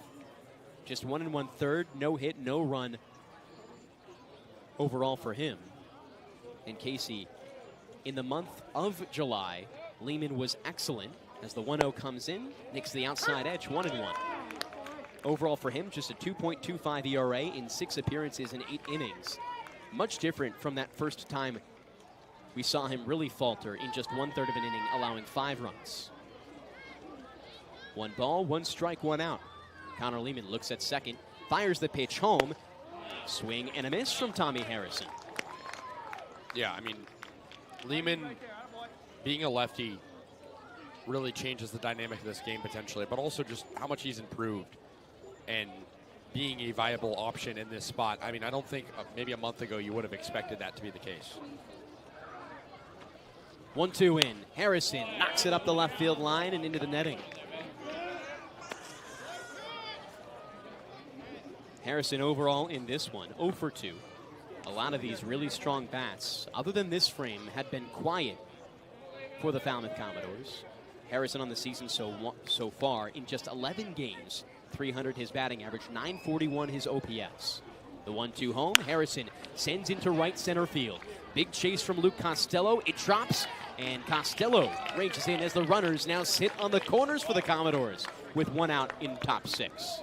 All things considered, that was kind of best case scenario. That ball hung a lot, allowing Costello to come in and get in front of it and not allow the run to score. But again, now you have to deal with Farner, who's been a pest at the plate. Farner, 2 for 2 in this one. Entering the 6th inning, he had the only 2 runs of the game. 2 hits of the game for the Commodores. They now have 5 hits total, 3 in this frame. Lehman with runners on the corners, stares at first base at Harrison, now fires home the pitch, and Farner lines it back. Matthew Farner, also a talented bat, heading to Georgia next year, yet to find his extra base hit on the season, but his average in the playoffs up at 1,000 right now, his OPS at 2,000. No balls, 1 strike, 1 out. Lehman fires another pitch home. He offers and takes a called strike. 0-2, and a lot of strikes being thrown here from Connor Lehman. Overall, Matthew Farner, in his last time out against the Braves, 3 for 5, a run scored, and 3 RBI. One of 3 Commodores in that game with 3 or more hits. The 0-2 comes in, lines it to the right side over the first base dugout, foul. A lot of players in this lineup for the Falmouth Commodores, limited play time, specifically in the heart of the order. Just a combined 29 games between the 3 of them. Talking about a 40-game season where the Braves overall have starters with 3 playing more than 29 this season. A very experienced team the Bourne Braves have in some aspects. inexperienced in others. Sometimes you see that experience, specifically for the Braves, come to fruition in championships. Appearances in each of the last 5. The 0-2 home from Lehman.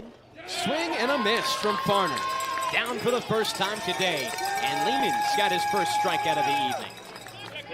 That's big. I mean, he offered him the breaking ball in the zone. Farner mistimes it. He'd been feasting on fastballs earlier. Now it's Luigi's turn, who hasn't done much yet, but Falmouth's still threatening.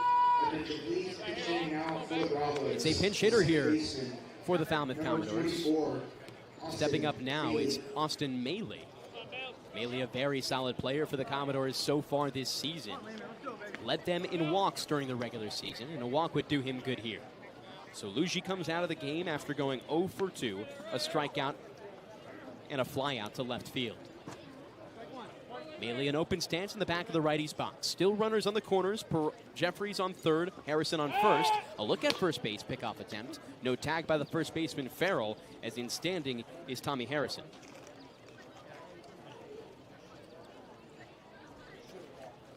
In 33 games played for Maley, a .224 average, .605 OPS. Set to see his first pitch, and here it comes. Maley cracks it back and foul. It's a JUCO guy in a huge spot. This is what D1 programs look at. Maybe not this necessarily, but this type of situation where you need a hit. You know, a hit could change this game again if you're Falmouth. No balls and 1 strike. 1 hit brings this to a 3-run game likely. 5-1 the score. The 0-1 in. Curveball misses upstairs.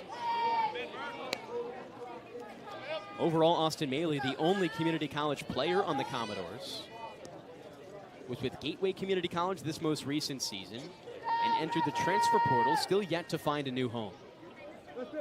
47 games with Gateway with a .261 average as the 1-1 comes in, misses low and outside a ball, 2-1. But overall, the reason he finds himself likely to this Commodores team, not just due to his fine production with Gateway Community College, but also he played on the Clinton Lumber Kings last summer in the prospect leagues for summer baseball. Coach Jack Dom was the skipper for that team last year. So he brings back a familiar face. The 2-1 in. Maley pops high above the first base netting and foul. Overall, Maley with connections to the big leagues. His dad, a coach for the Chicago Cubs, their hitting coach. And he's best friends with Pete Crow Armstrong.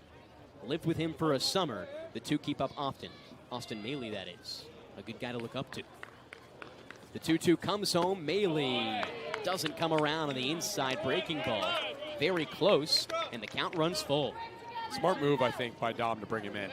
Because if he can work a walk, you bring up Putty, who we talked about has home runs in 3 straight games. Hasn't done anything today, but you're thinking ahead. That's the mentality you want from a manager in this spot. A full count pitch.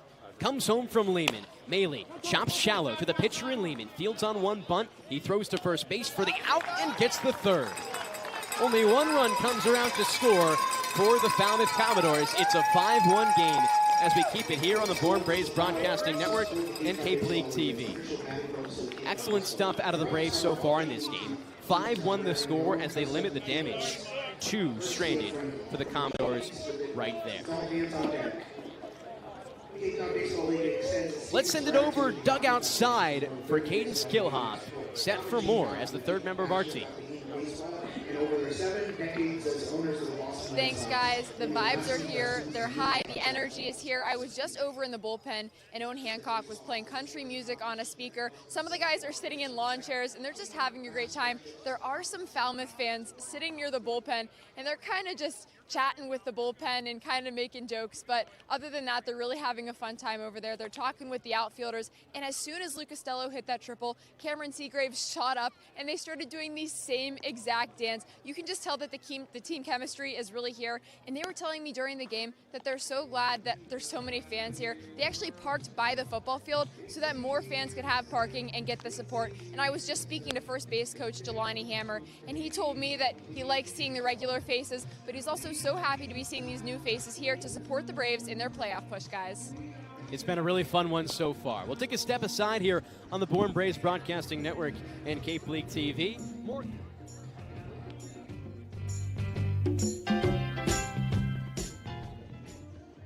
Massachusetts resident and don't have a bachelor's, you could be attending 4Cs for free, all while preparing for careers that actually move you forward. Aviation maintenance, nursing, dental, funeral service, we've got it all. capecod.edu/free.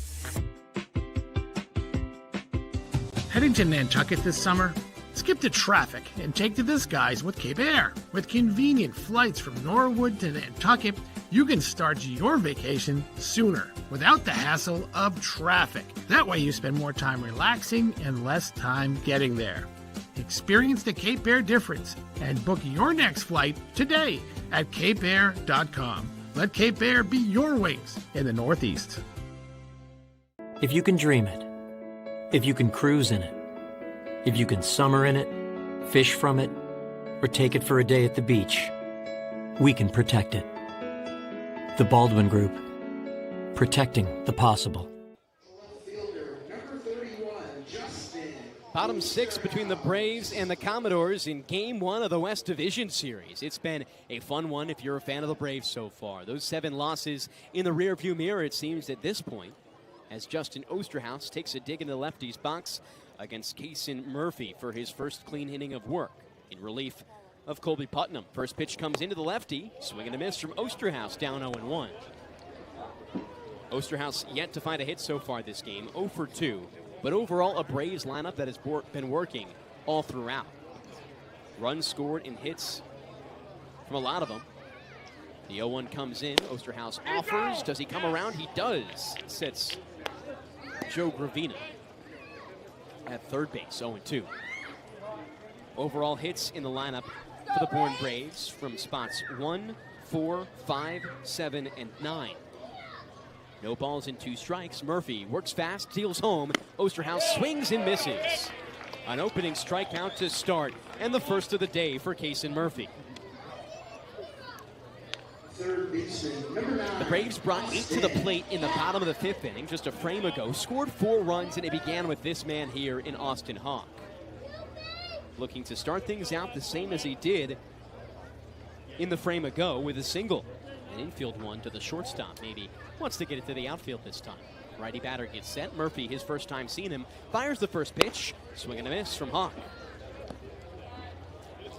Hawk in the regular season, a 195 batting average and 543 OPS, but came up big in big moments. The Braves on Saturday night in their last home game before the end of the regular season saw a Hawk home run as the 0-1 is in. Hawk swings and misses once more, 0-2. And it seemed like that possibly a turning point for the Braves going forward.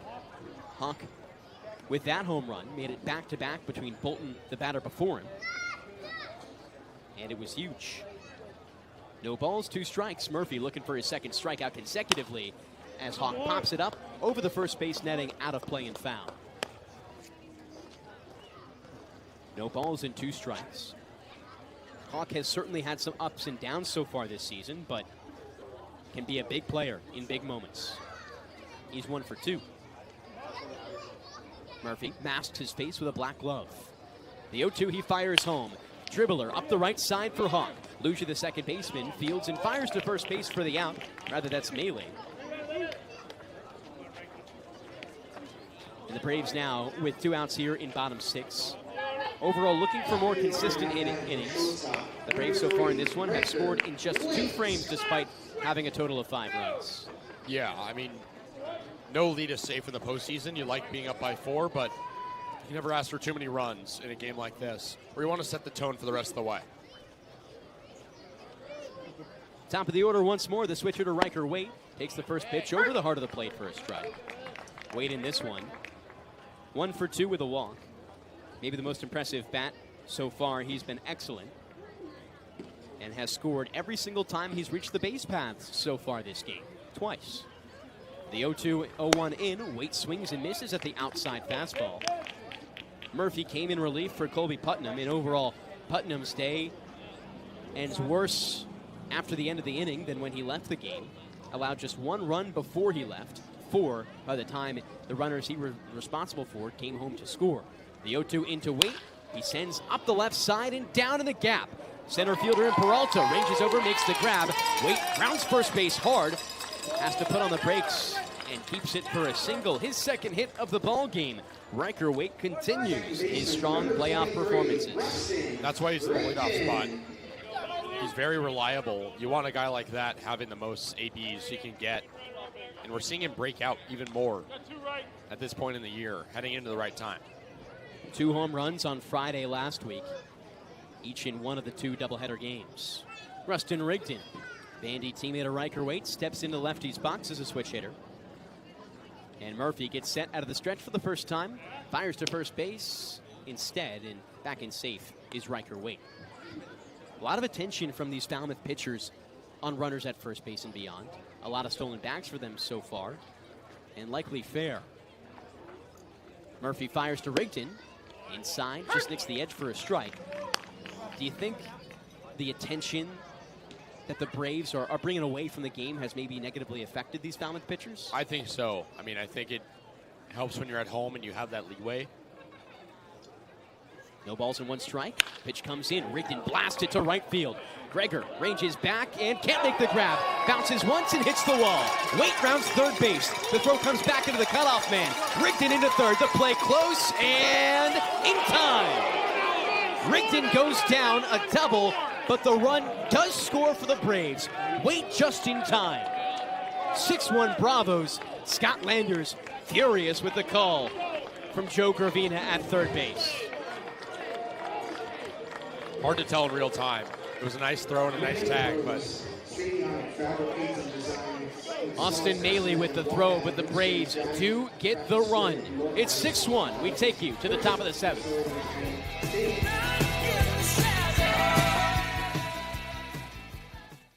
Massachusetts resident and don't have a bachelor's, you could be attending 4Cs for free, all while preparing for careers that actually move you forward. Aviation maintenance, nursing, dental, funeral service, we've got it all. capecod.edu/free. Heading to Nantucket this summer? Skip the traffic and take to the skies with Cape Air. With convenient flights from Norwood to Nantucket, you can start your vacation sooner without the hassle of traffic. That way you spend more time relaxing and less time getting there. Experience the Cape Air difference and book your next flight today at capeair.com. Let Cape Air be your wings in the Northeast. Cape Cod 5 is proud to be the official banking partner of the Cape Cod Baseball League. Cape Cod 5 offers a broad range of financial products and services tailored for every stage in your financial journey. Reach out to us. We're here to help. If you can dream it, if you can cruise in it, if you can summer in it, fish from it, or take it for a day at the beach, we can protect it. The Baldwin Group. Protecting the possible. Try it, then buy it. Rent a new cat for up to 90 days. Then apply 100% of the rental cost to the purchase and save. The Milton Cat Rent to Purchase offer. Try it, then buy it. Go to miltoncat.com/RPO. Top of the 7th inning in a 6-1 ball game in favor of the Bourne Braves. Bourne looking to step out here and earn their first of 6 potential playoff victories on the season. That's the magic number if you want to win the Cape Cod Baseball League title, as they've done for 3 of the last 4 years. Just in the first round today, Braves lost this game a year ago against the Hyannis Harbor Hawks. Ended up winning the next 2 against them to punch their bid into the West Division Championship. And overall today, it's been the upsets that have taken the league by storm. Look to the West Division, the 2 top teams in the league by far, and YD and Brewster lose each by 4 runs. First batter here from the pitcher in Lehman to the righty in Putty. Comes home and Putty takes for a strike. Outside corner, that one a ball.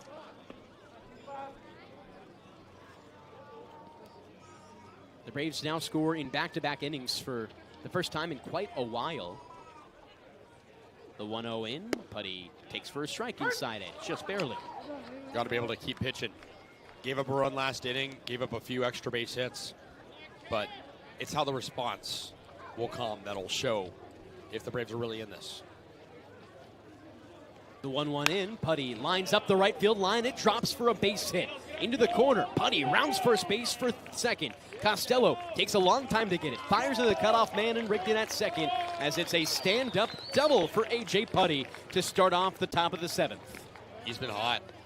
Extra base hits and 4 straight for Putty. But, yeah, you mentioned it. Costello took a while to get to it. Probably should have been a single if he cuts it off a little quicker. Likely so.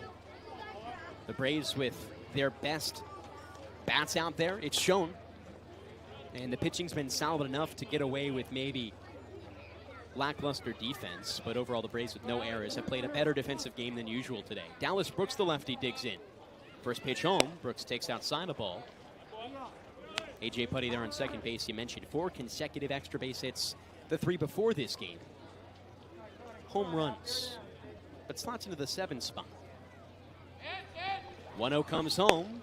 Just nicks the outside edge for a strike. Do you agree with the idea to put Putty on 3 consecutive games with a home run into the 7th spot in the lineup as Jack Dom did today, Kasey? I think it's hard because he's a righty, and clearly they wanted a lefty approach at the top. 1-1 in, and just misses outside to Brooks on the slider. 2-1. I think a lot of managers would put him higher up, maybe 5th, maybe even 4th, but I understand the approach with stacking the lefties at the top, but it didn't really work today against Baird, so maybe they'll change something tomorrow. 2-1. Lehman fires home. Swing and a miss. 2-2. Brooks no strikeouts so far, but a walk and a fly out to left field back in the 5th inning. This Falmouth team with just 1 run on the board so far, desperate to get something going. Down to their final 9 outs here in the top of the 7th. 2-2 comes home. Brooks watches it by, just missing outside. The count runs 3-2. Connor Lehman, the first reliever of the day for the Braves. He's a big piece of what this team can do down the line. One of just a few lefty relievers as well.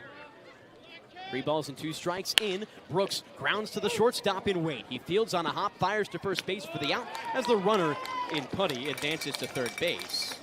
1 down now in top 7. But the second run of the ball game on third base here for the Falmouth Commodores. You'll take it. And to your point, Falmouth only getting out hit by 2 hits so far. The Braves have been able to manufacture a lot more. Falmouth doesn't need all 5 this inning. If you can get that 1 in, maybe 2 more, you're in a much better spot to force a potential save situation.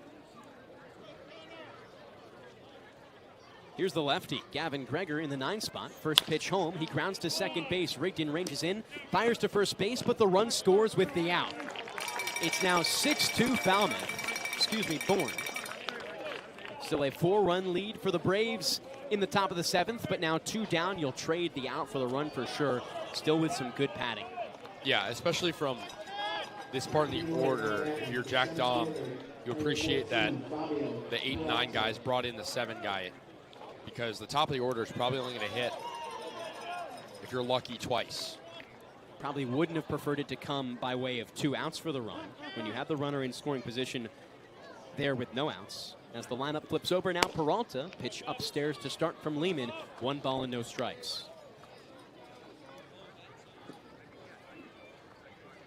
Peralta a double 1 frame ago. He came around to score the first of the ball game for the Commodores. As the 1-0 comes in, Peralta chops high to the shortstop in wait behind second base. A weird hop gets away from the shortstop in wait. Around first goes Peralta as he skips into the outfield. And that one looked like it maybe hit the edge of the grass and just bounced higher than he expected, Kasey. Looked like it hit a trampoline. Oh, yeah. I mean, that seemed like a routine ground ball. Good they gave a hit to Falmouth because it's well-deserved. Nothing Waite could have done there. Peralta now on first base. A chance to show off the wheels. 19 stolen bags, tied for the league lead in the regular season. Here's Braden Jeffries. First pitch misses outside to the lefty. And we talked about it. Kind of surprising we haven't seen any wheels yet, really, from Falmouth. No stolen bases yet today. And they've needed them at times. It feels like they're not really manufacturing, like I've talked about. Lehman fires on a pickoff attempt to first base. No tag by Farrell. And Peralta back in safe. You got to see more aggression overall from this Falmouth team. There just hasn't been that intensity today, and the Braves look like they're having fun, excited. Not as much from the Commodores. The 1-0 into Jeffries. Lines it back and foul, 1-1. You can't manufacture that, too. It's not artificial. You just have to want it. That was the main emphasis you had in the pregame, Kasey, is the team that wins the Cape Cod Baseball League Championship is the one that wants it more. Yeah, you're right. I mean, it's clear today that Bourne wants this game more than Falmouth so far. 1 ball, 1 strike. Lehman, another pickoff attempt at first base. It's late with no tag. And back to the mound for Jeffries, the batter. 1 for 3, a double his last time out. He drove in Peralta, who was standing on second base at the time. Right now, Peralta on first. 1 ball, 1 strike. Lehman gets set out of the stretch, fires again to first base. No tag once more. The count remains 1-1, but Peralta getting checked on a bunch of times. You just know the second the pitch comes home, he might be off towards second base. Yeah, he's got a big lead. Lehman can throw over as many times as you want. We'll see if he does. The 1-1 in, and in shallow left field, this ball goes for Jeffries. A pick up and throw back into second. Peralta caught. And just like that, the Braves end the frame. Too big of a lead for Fabio Peralta as he rounds second base, and he goes down. It's 6-2 Braves. Bottom 7 coming up as we take you to the middle of the 7th. Get up and stretch. We'll be right back. Massachusetts resident and don't have a bachelor's, you could be attending 4Cs for free, all while preparing for careers that actually move you forward. Aviation maintenance, nursing, dental, funeral service, we've got it all. capecod.edu/free. Heading to Nantucket this summer? Skip the traffic and take to the skies with Cape Air. With convenient flights from Norwood to Nantucket, you can start your vacation sooner without the hassle of traffic. That way you spend more time relaxing and less time getting there. Experience the Cape Air difference and book your next flight today at capeair.com. Let Cape Air be your wings in the Northeast. Cape Cod 5 is proud to be the official banking partner of the Cape Cod Baseball League. Cape Cod 5 offers a broad range of financial products and services tailored for every stage in your financing journey. Reach out to us. We're here to help.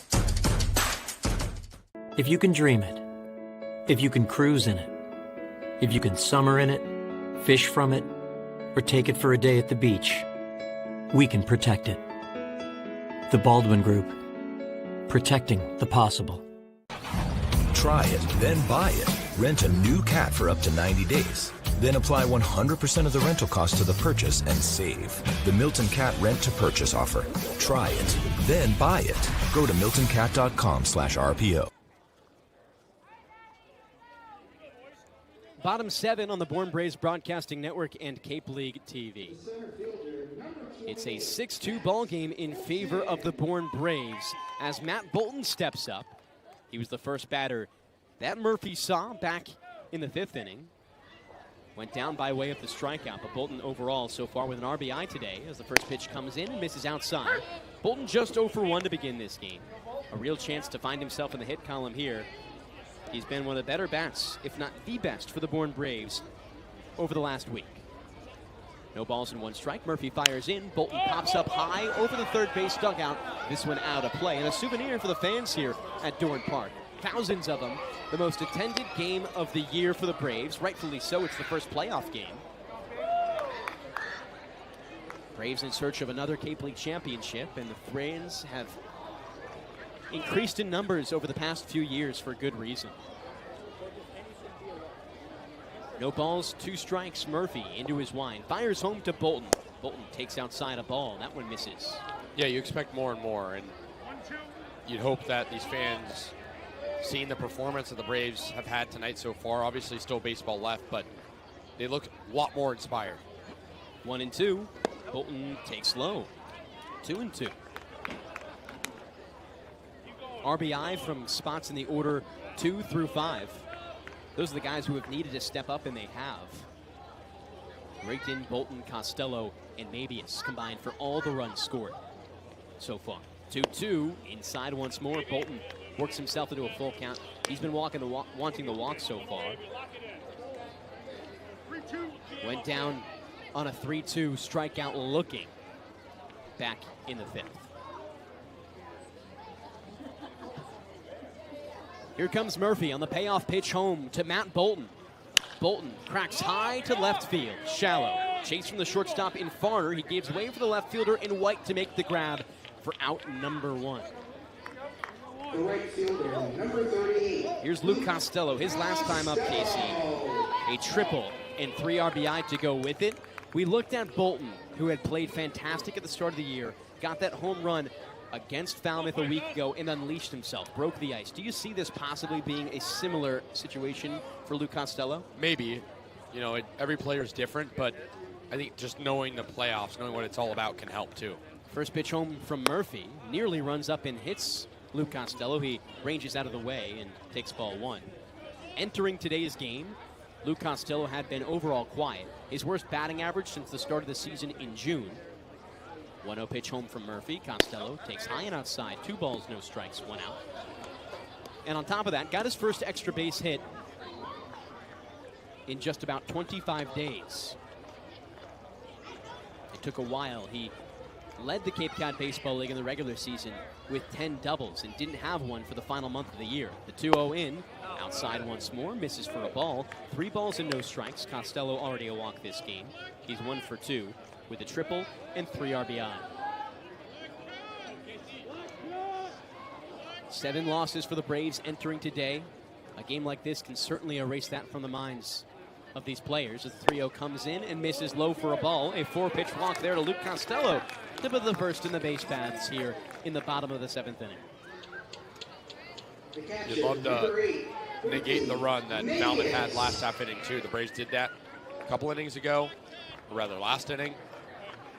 They've done a good job of responding. Berkeley Mabius, the switch hitter, digs in. That's from the left side here. Or excuse me, it's a new pitcher out there in Kasey Kowalski. First pitch misses low. Kowalski playing in just his 3rd game of the year. Just 3 1/3 pitch for the Commodores so far this summer. An ERA of 2.7. He had been solid in a small sample size.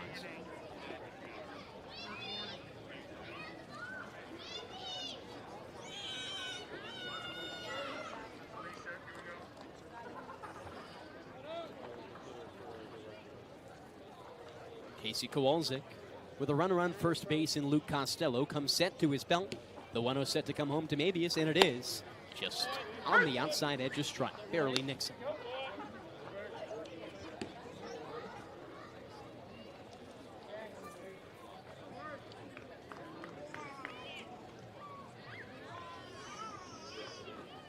One ball, 1 strike. Kowalski looks in against Mabius, fires home. Mabius takes low for a ball, 2-1 with 1 out in the bottom of the 7th inning. Didn't play at all in 2025, but is entering his rising senior season at Creighton. Most recently in 2026, a 6.1 ERA with Creighton as the 2-1 comes in, misses low once more, 3-1. Did play summer ball back in 2024 with the Lacrosse Loggers.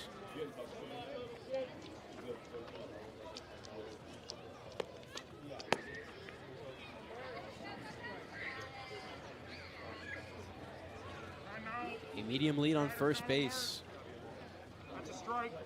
And they call a pitch clock violation against Berkeley Mabius on the 3-1 count. So now it runs full, a big pitch.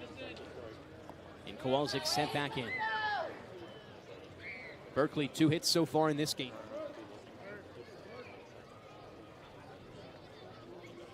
And the payoff pitch. Home from Kowalski. Mabius pounds up the middle of the infield on the ground. The shortstop in Farner steps on second, fires to first base for the double play. A 6-2. As the Braves can't bring any around in bottom 7. And before we step aside here on the Bourne Braves Broadcasting Network and Cape League TV, a quick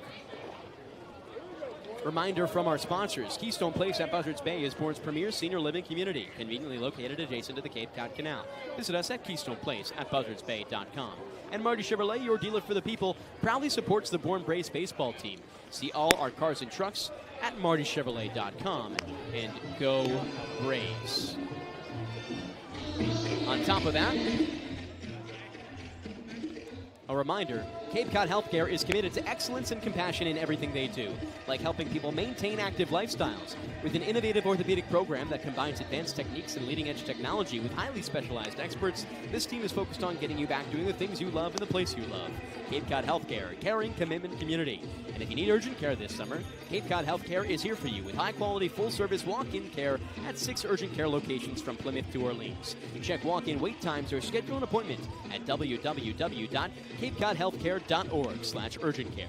Cape Cod Healthcare Urgent Care. ER expertise meets urgent care convenience. We'll step aside for a short moment. Connor Lehman still out there on the mound for the top of the 8th inning, as Kasey Kazliner will have you for the rest of the way here on the Bourne Braves Broadcasting Network and Cape League TV. Cape Cod 5 is proud to be the official banking partner of the Cape Cod Baseball League. Cape Cod 5 offers a broad range of financial products and services tailored for every stage in your financial journey. Reach out to us. We're here to help. Try it, then buy it. Rent a new cat for up to 90 days. Then apply 100% of the rental cost to the purchase and save. The Milton Cat Rent to Purchase offer. Try it, then buy it. Go to miltoncat.com/RPO. Reader's Hardwood Supply is a candy store for wood, whether you're a professional or an amateur. The Bourne Braves lead the Falmouth Commodores in Game 1 of the Western Division Series at Doran Park. Beautiful night in Bourne, Massachusetts. And the Falmouth Commodores down to their final 6 outs. I'll have to get through Connor Lehman, who's given up some contact so far.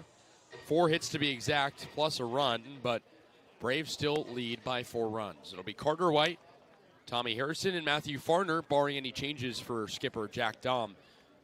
The heart of the order, 3, 4, and 5. So here's White, the lefty hitter, 0 for 2 with a walk.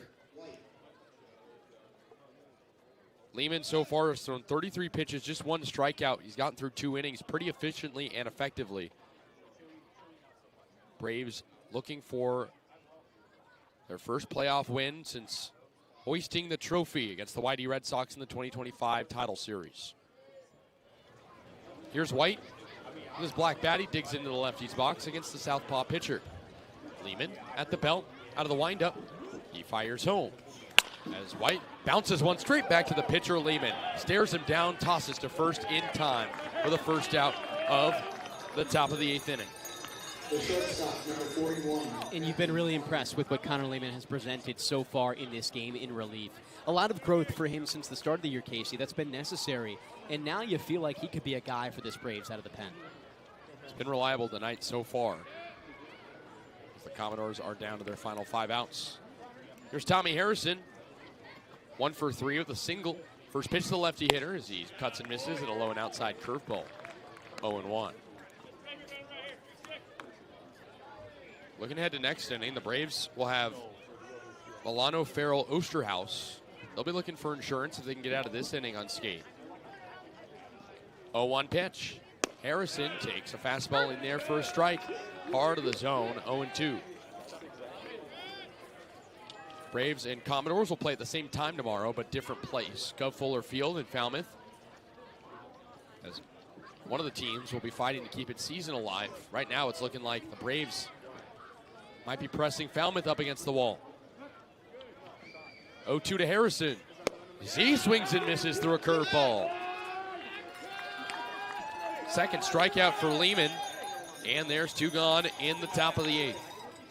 You mean you look at Lehman's pitch count right now, he's at 38. I mean, he is certainly a guy who could potentially finish out this game for the Braves. Personally, if I were Scott Landers, I would not elect for that. Bringing a closer here to finish the job and keep Lehman for a potential appearance later in this series or the next. Here's Matthew Farner, righty hitter. See if it's a safe situation. 1-0.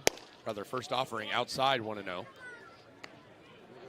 Braves up by 4 right now, so not a safe situation, but could see a guy who has save experience come in. 1-0 to Farner. Righty hitter lifts it, shallow center. Bolton runs in and makes the catch. Side retired in order in the top of the 8th. We go to the bottom of the frame. Braves up 6-2 with Milano, Farrell, Osterhaus duo. Massachusetts resident and don't have a bachelor's, you could be attending 4Cs for free, all while preparing for careers that actually move you forward. Aviation maintenance, nursing, dental, funeral service, we've got it all. capecod.edu/free. Heading to Nantucket this summer? Skip the traffic and take to the skies with Cape Air. With convenient flights from Norwood to Nantucket, you can start your vacation sooner without the hassle of traffic. That way you spend more time relaxing and less time getting there.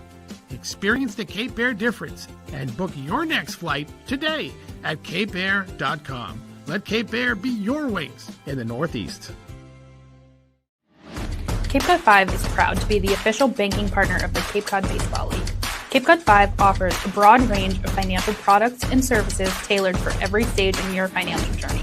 Reach out to us. We're here to help. If you can dream it, if you can cruise in it, if you can summer in it, fish from it, or take it for a day at the beach, we can protect it. The Baldwin Group. Protecting the possible. Try it, then buy it. Rent a new cat for up to 90 days. Then apply 100% of the rental cost to the purchase and save. The Milton Cat Rent to Purchase offer. Try it, then buy it. Go to miltoncat.com/RPO.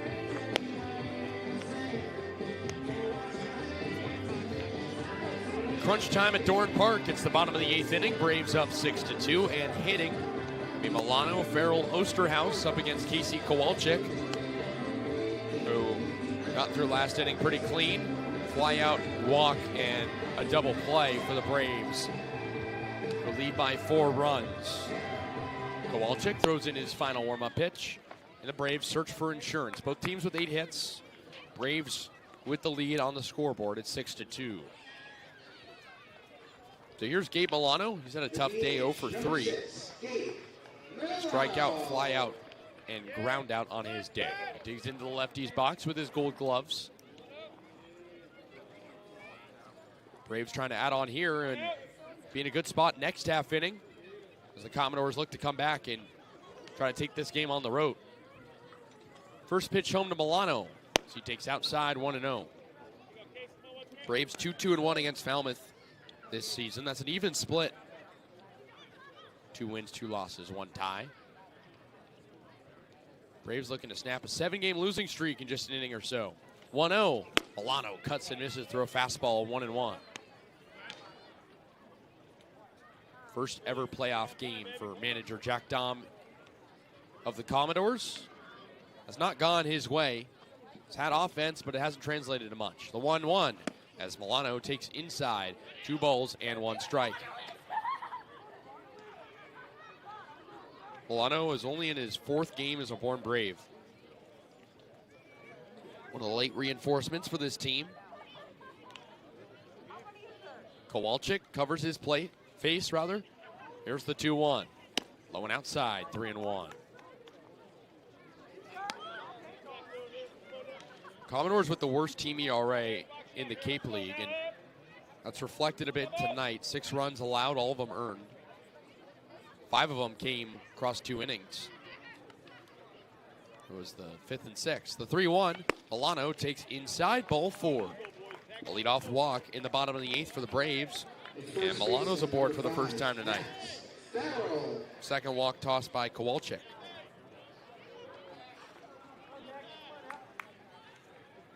Here's Max Farrell, who's 1 for 3. Popped out his last time, but singled in the 2nd and stole a base. One of 2 stolen bases for the Braves today. Righty on righty matchup with a man at first and nobody out in the bottom of the 8th. First offering as Farrell rolls it softly to short. Backhand for Farner, picks it up, throws over to first in time. He looked at second, thought about throwing there, but he gets the out at first instead. And Milano now at second with one gone in the bottom of the eighth. Good play by the shortstop. Tough one for Farner deep in the hole. Here's Justin Osterhaus, who's hitless in 3 tries. Fly out, pop out, strike out. Lefty hitter against the righty Kowalczyk.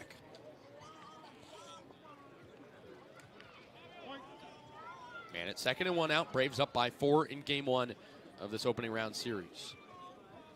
First pitch. Osterhaus takes in the dirt low for a ball. 1-0. He's another guy that joined the Braves late. If you look at the Braves 5 through 9 in the order, all of them have played under 20 games in a Braves uniform. That's less than half of the season. 1-0. Osterhaus takes low and inside. 2 balls and no strikes.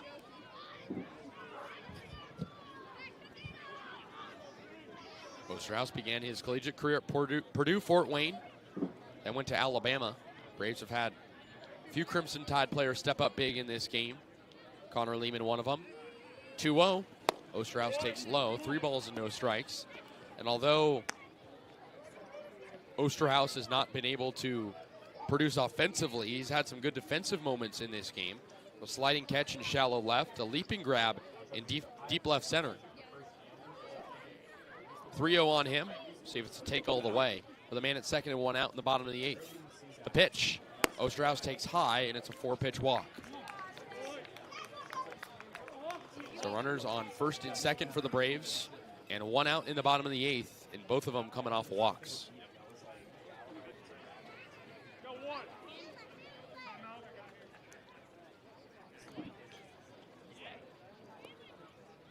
Here's Austin Hawk, who singled and scored back in the 5th inning. And before that, we'll see likely a pitching change. Meeting from Jack Dahm, and we'll step aside. You're on the Bourne Braves Broadcasting Network and Cape Leaf TV.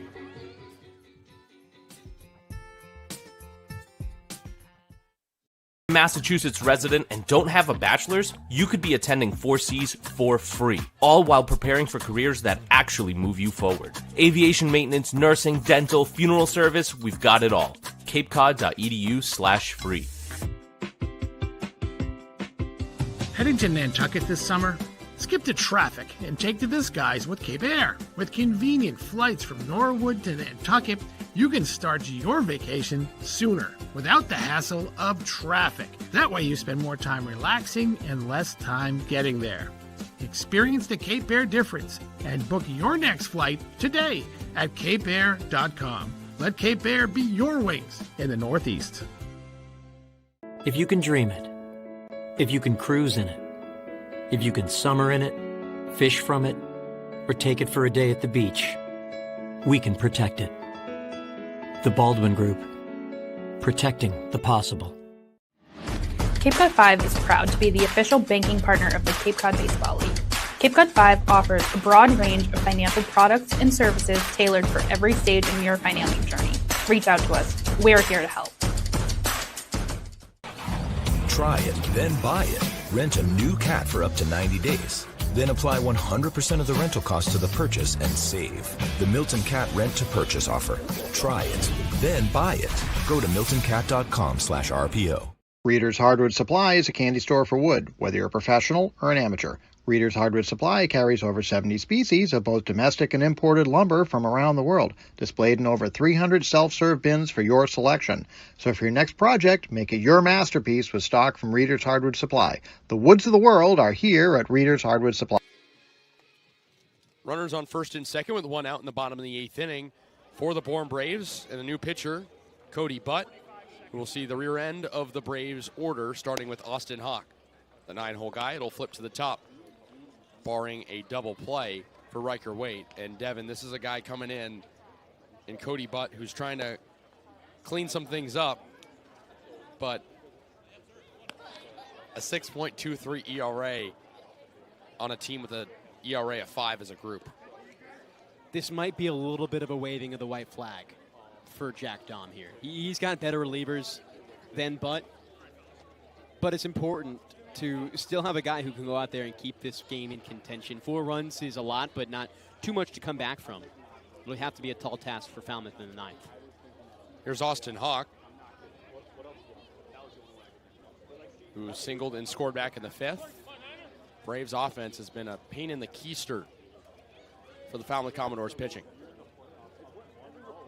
First pitch, rather a throwback to second, and nothing doing. Inning started with a walk, then a ground out to short, and another walk. Command starting to fade for Falmouth. We'll have the caboose of their lineup coming up 6 through 8 at a minimum in the top of the 9th. Trying to keep this game at 4 runs. Battery meeting before a first pitch between Brooks, the catcher, and Butt.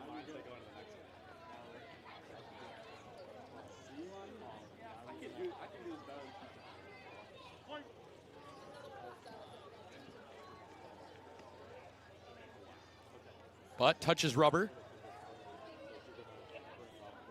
First pitch. Hawk lines it right center field, and it will get down for a base hit. Milano charges home.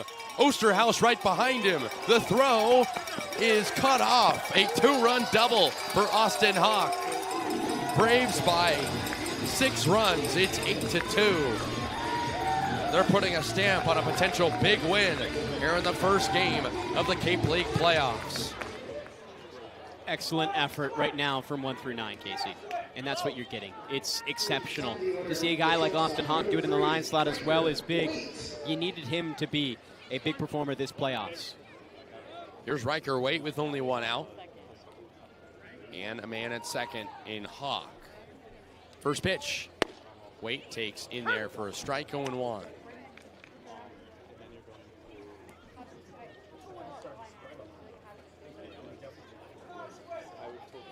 Butt comes set.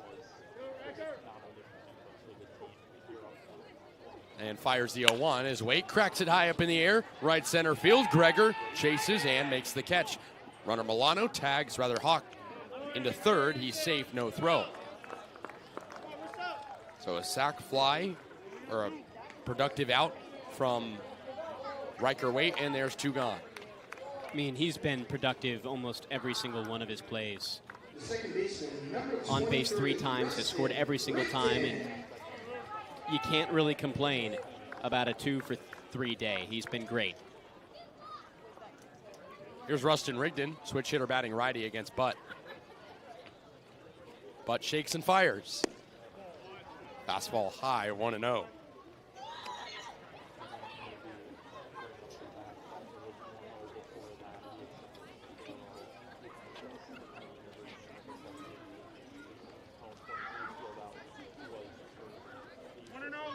Runner on third and 2 gone in the bottom of the 8th inning. 8-2 in favor of the Braves, who have put up 2 in this inning, their second crooked number inning of the game. 1-0 in there for a strike, 1-1.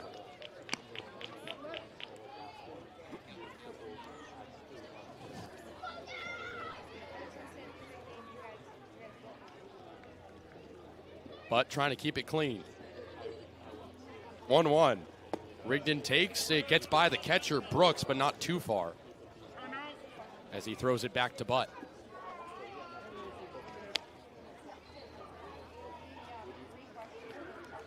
Two and 1 on Rustin Rigdon. He's had a nice day. RBI double that came in the 6th. He's 1 for 3. Also walked and scored in the 5th.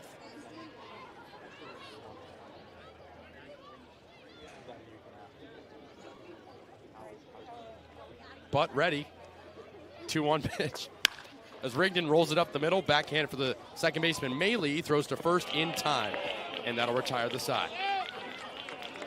4-3 putout ends the inning. Braves put up 2. We go to the top of the 9th. Last chance for the Commodores, down by 6 at Dorn Park.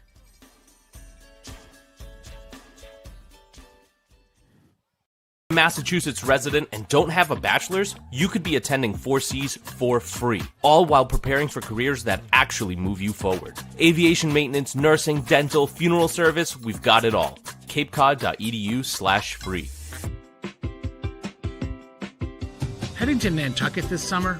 Skip the traffic and take to the skies with Cape Air. With convenient flights from Norwood to Nantucket, you can start your vacation sooner without the hassle of traffic. That way you spend more time relaxing and less time getting there. Experience the Cape Air difference and book your next flight today at capeair.com. Let Cape Air be your wings in the Northeast. If you can dream it, if you can cruise in it, if you can summer in it, fish from it, or take it for a day at the beach, we can protect it. The Baldwin Group. Protecting the possible. Cape Cod 5 is proud to be the official banking partner of the Cape Cod Baseball League. Cape Cod 5 offers a broad range of financial products and services tailored for every stage in your financial journey. Reach out to us. We're here to help. Try it, then buy it. Rent a new cat for up to 90 days. Then apply 100% of the rental cost to the purchase and save. The Milton Cat Rent to Purchase offer. Try it, then buy it. Go to miltoncat.com/RPO. Reader's Hardwood Supply is a candy store for wood, whether you're a professional or an amateur. Reader's Hardwood Supply carries over 70 species of both domestic and imported lumber from around the world, displayed in over 300 self-serve bins for your selection. So for your next project, make it your masterpiece with stock from Reader's Hardwood Supply. The woods of the world are here at Reader's Hardwood Supply. Final 3 outs for the Falmouth Commodores. They face Braves relief man Jackson Kircher, who has been one of the best pitchers, not just for the Braves, but on Cape Cod. 2.57 ERA in 21 innings of work. 6'4", 215-pound righty out of Arkansas. Devon, this is the guy that's going to come in and shut things down.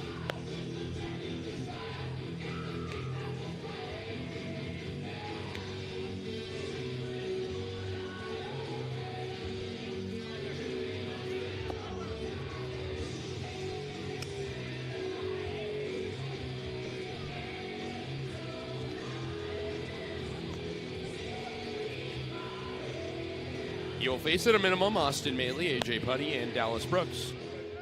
Commodores trail by 6, game 1 of the Cape League playoffs. Looking around the Cape League, a couple of upsets today.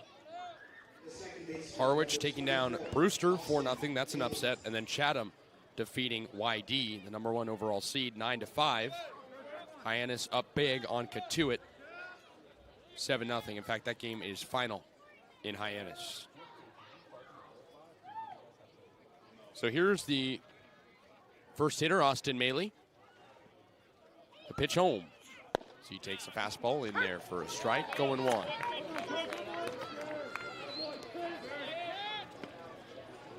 Maley came in as a pinch hitter in the 6th, replaced a lefty, Jeff Luigi. Maley 0 for 1. 0-1 pitch. Maley takes a fastball again for a strike, that time at the knees, 0-2.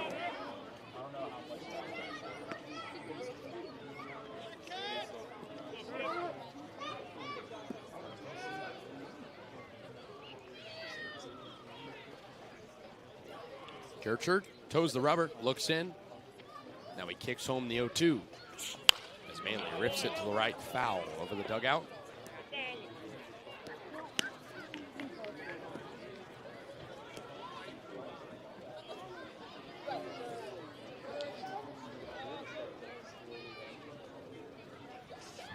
Both guys in the SEC, but Kircher one of the best pitchers we've seen this season. 0-2.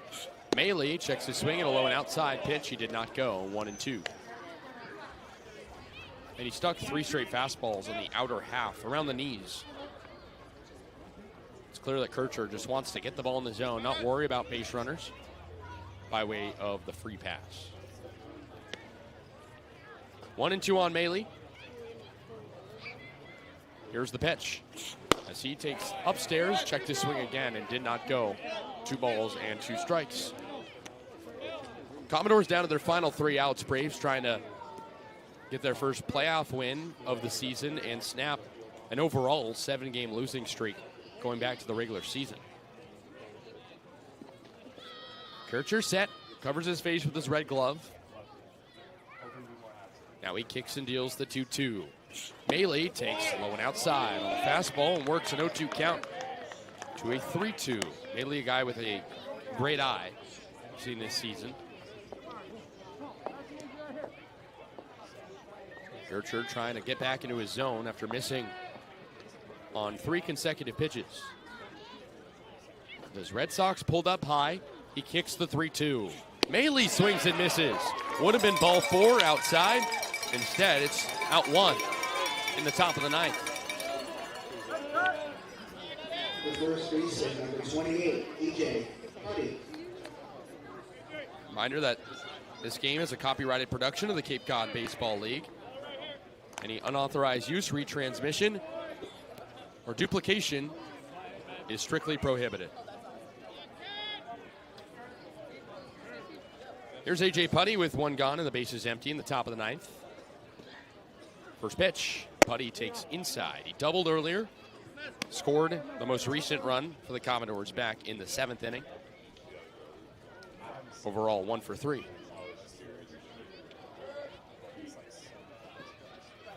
He's running a 4-game extra base hit streak. A pitch outside off the glove of Mabius to the backstop, 2-0.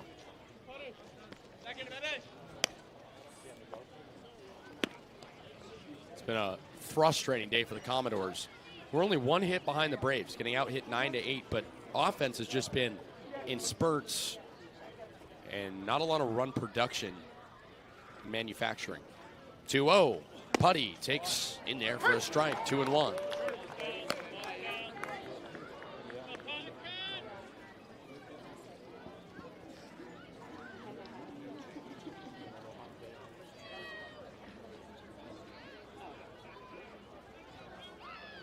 Here's the 2-1. Putty takes inside, 3 balls and 1 strike. Just a lack of execution for Falmouth so far in this game. You had singles sporadic, but singles with a runner left on first base, and that's all you get for it. Bad base running mistakes as well by the Commodores. 3-1 on Putty.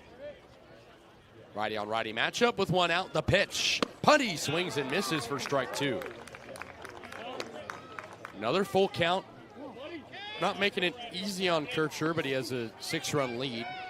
Some good defense behind him today. Braves have not committed an error yet.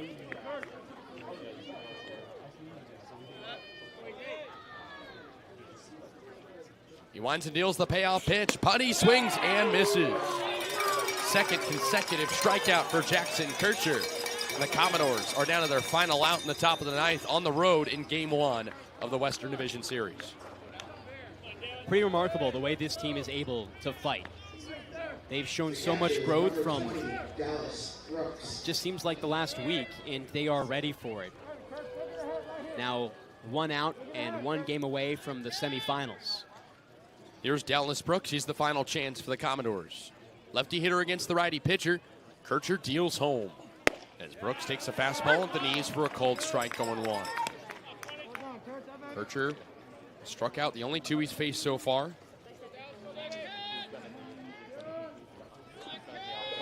Not a save opportunity, but a chance to slam the door on the doors.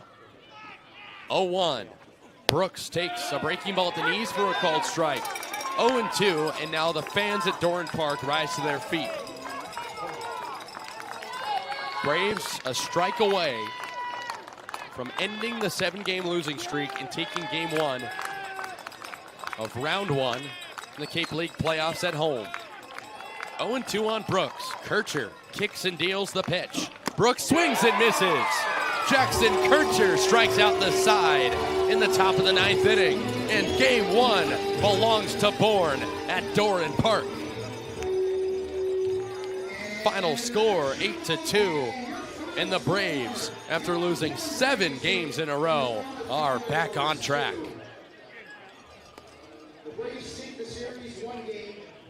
Game 2 tomorrow night at 6 p.m. Braves could go for the 2-game sweep and send Falmouth back at home. That would be huge, but what a huge game this is, Kasey. 7 consecutive losses. I would say completely in the rearview mirror. It's hard to say that when you're 1 for your last 8, but overall this seems like a different team than we saw on Saturday and Sunday and Friday before that, where they had no energy. They seemed like they didn't want to be here.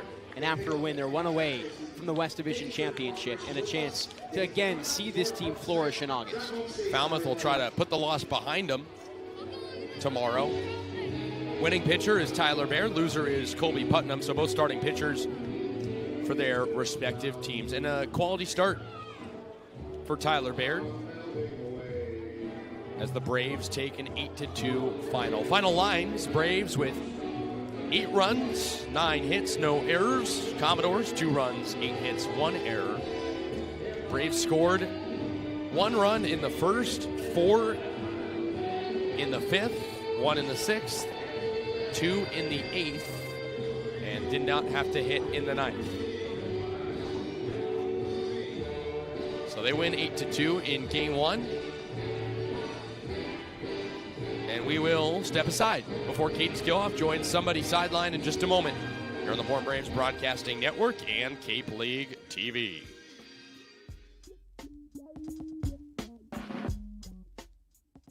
Massachusetts resident and don't have a bachelor's, you could be attending 4Cs for free, all while preparing for careers that actually move you forward. Aviation maintenance, nursing, dental, funeral service, we've got it all. capecod.edu/free. Heading to Nantucket this summer? Skip the traffic and take to the skies with Cape Air. With convenient flights from Norwood to Nantucket, you can start your vacation sooner without the hassle of traffic. That way you spend more time relaxing and less time getting there. Experience the Cape Air difference and book your next flight today at capeair.com. Let Cape Air be your wings in the Northeast. If you can dream it, if you can cruise in it, if you can summer in it, fish from it, or take it for a day at the beach, we can protect it. The Baldwin Group. Protecting the possible. Cape Cod 5 is proud to be the official banking partner of the Cape Cod Baseball League. Cape Cod 5 offers a broad range of financial products and services tailored for every stage in your financial journey. Reach out to us. We're here to help. Try it, then buy it.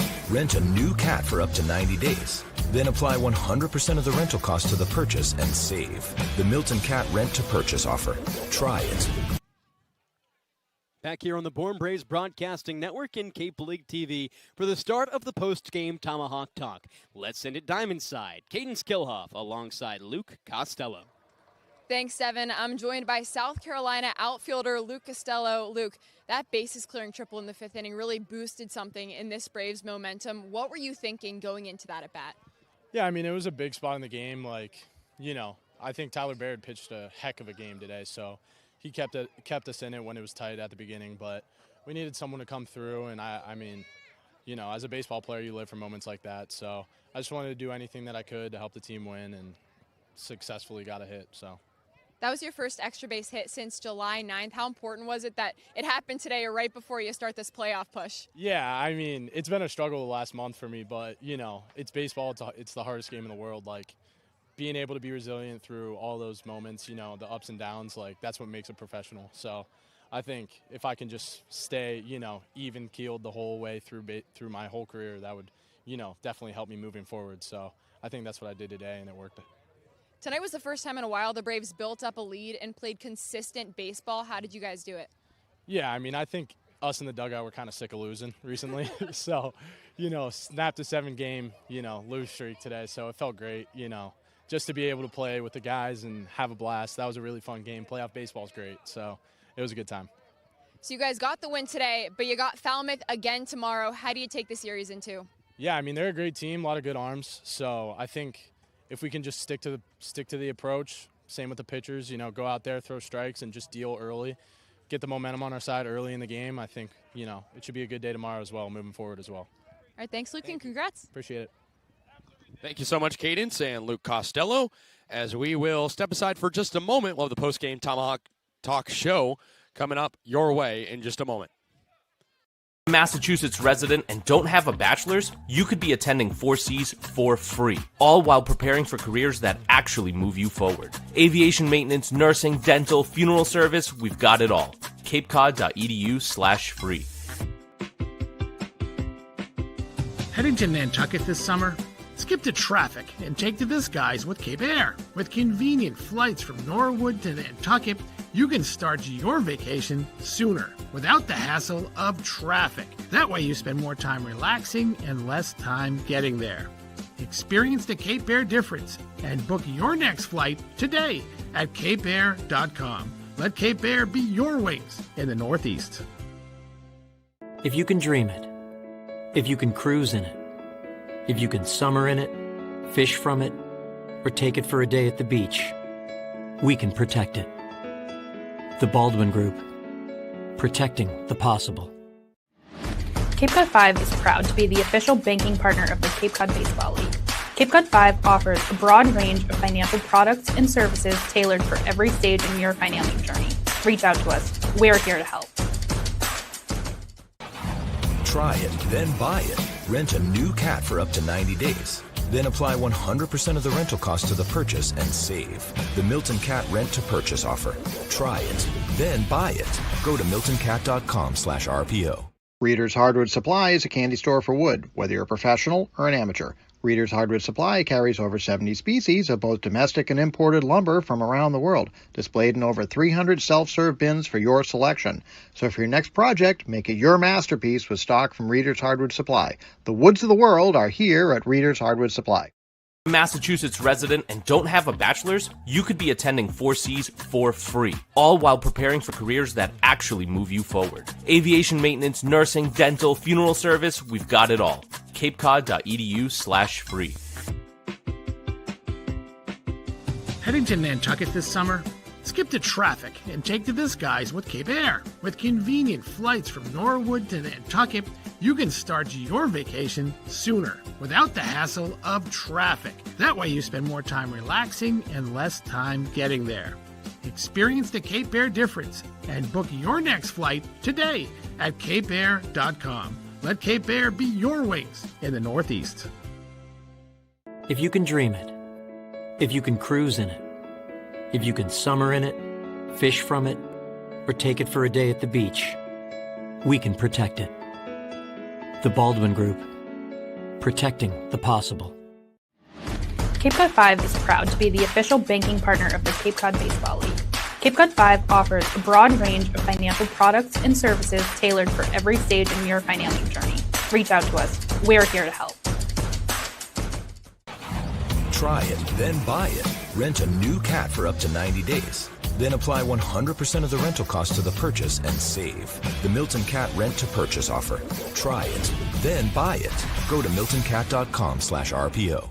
Reader's Hardwood Supply is a candy store for wood, whether you're a professional or an amateur. Reader's Hardwood Supply carries over 70 species of both domestic and imported lumber from around the world, displayed in over 300 self-serve bins for your selection.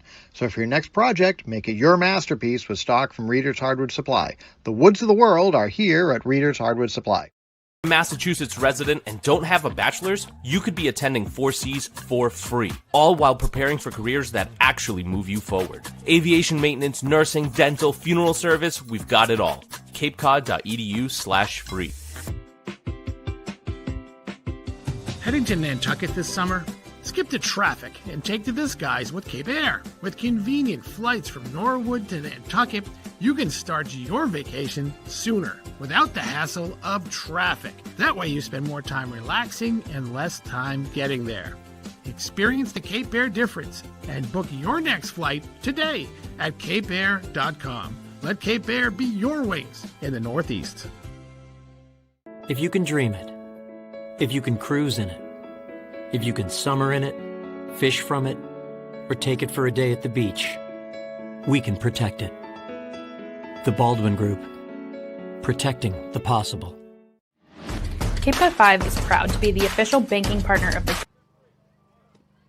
After 7 long, excruciating losses, the Bourne Braves snagged their first win. And, of course, it is in the first round of the playoffs, 8-2 over the Falmouth Commodores here at Doran Park. Welcome into the post-game Tomahawk Talk. I'm Kaydence Kilhof, joined by Devon, Jarvis, and Kasey, Kazliner. And this is the kind of Braves baseball that we haven't seen in a very long time, especially with Laird starting on the mound. In his last outing against Falmouth, wasn't doing too hot, but he really cleaned things up today. Yeah, I mean, you needed that from Tyler Baird, a guy that gave up 12 hits, 8 runs last time against Falmouth, but he took care of business. A quality start. The bullpen picked him up as well, Connor Lehman and Jackson Kircher. Kircher striking out the side in the 9th inning. It was not a save opportunity and not like the Braves were really in position to blow a lead, but just to get those final 3 outs are huge. And you talked to the man of the hour, Luke Costello, who had a bases-clearing triple in this game after we talked about it, going extra base hitless since July 9th, almost a month ago.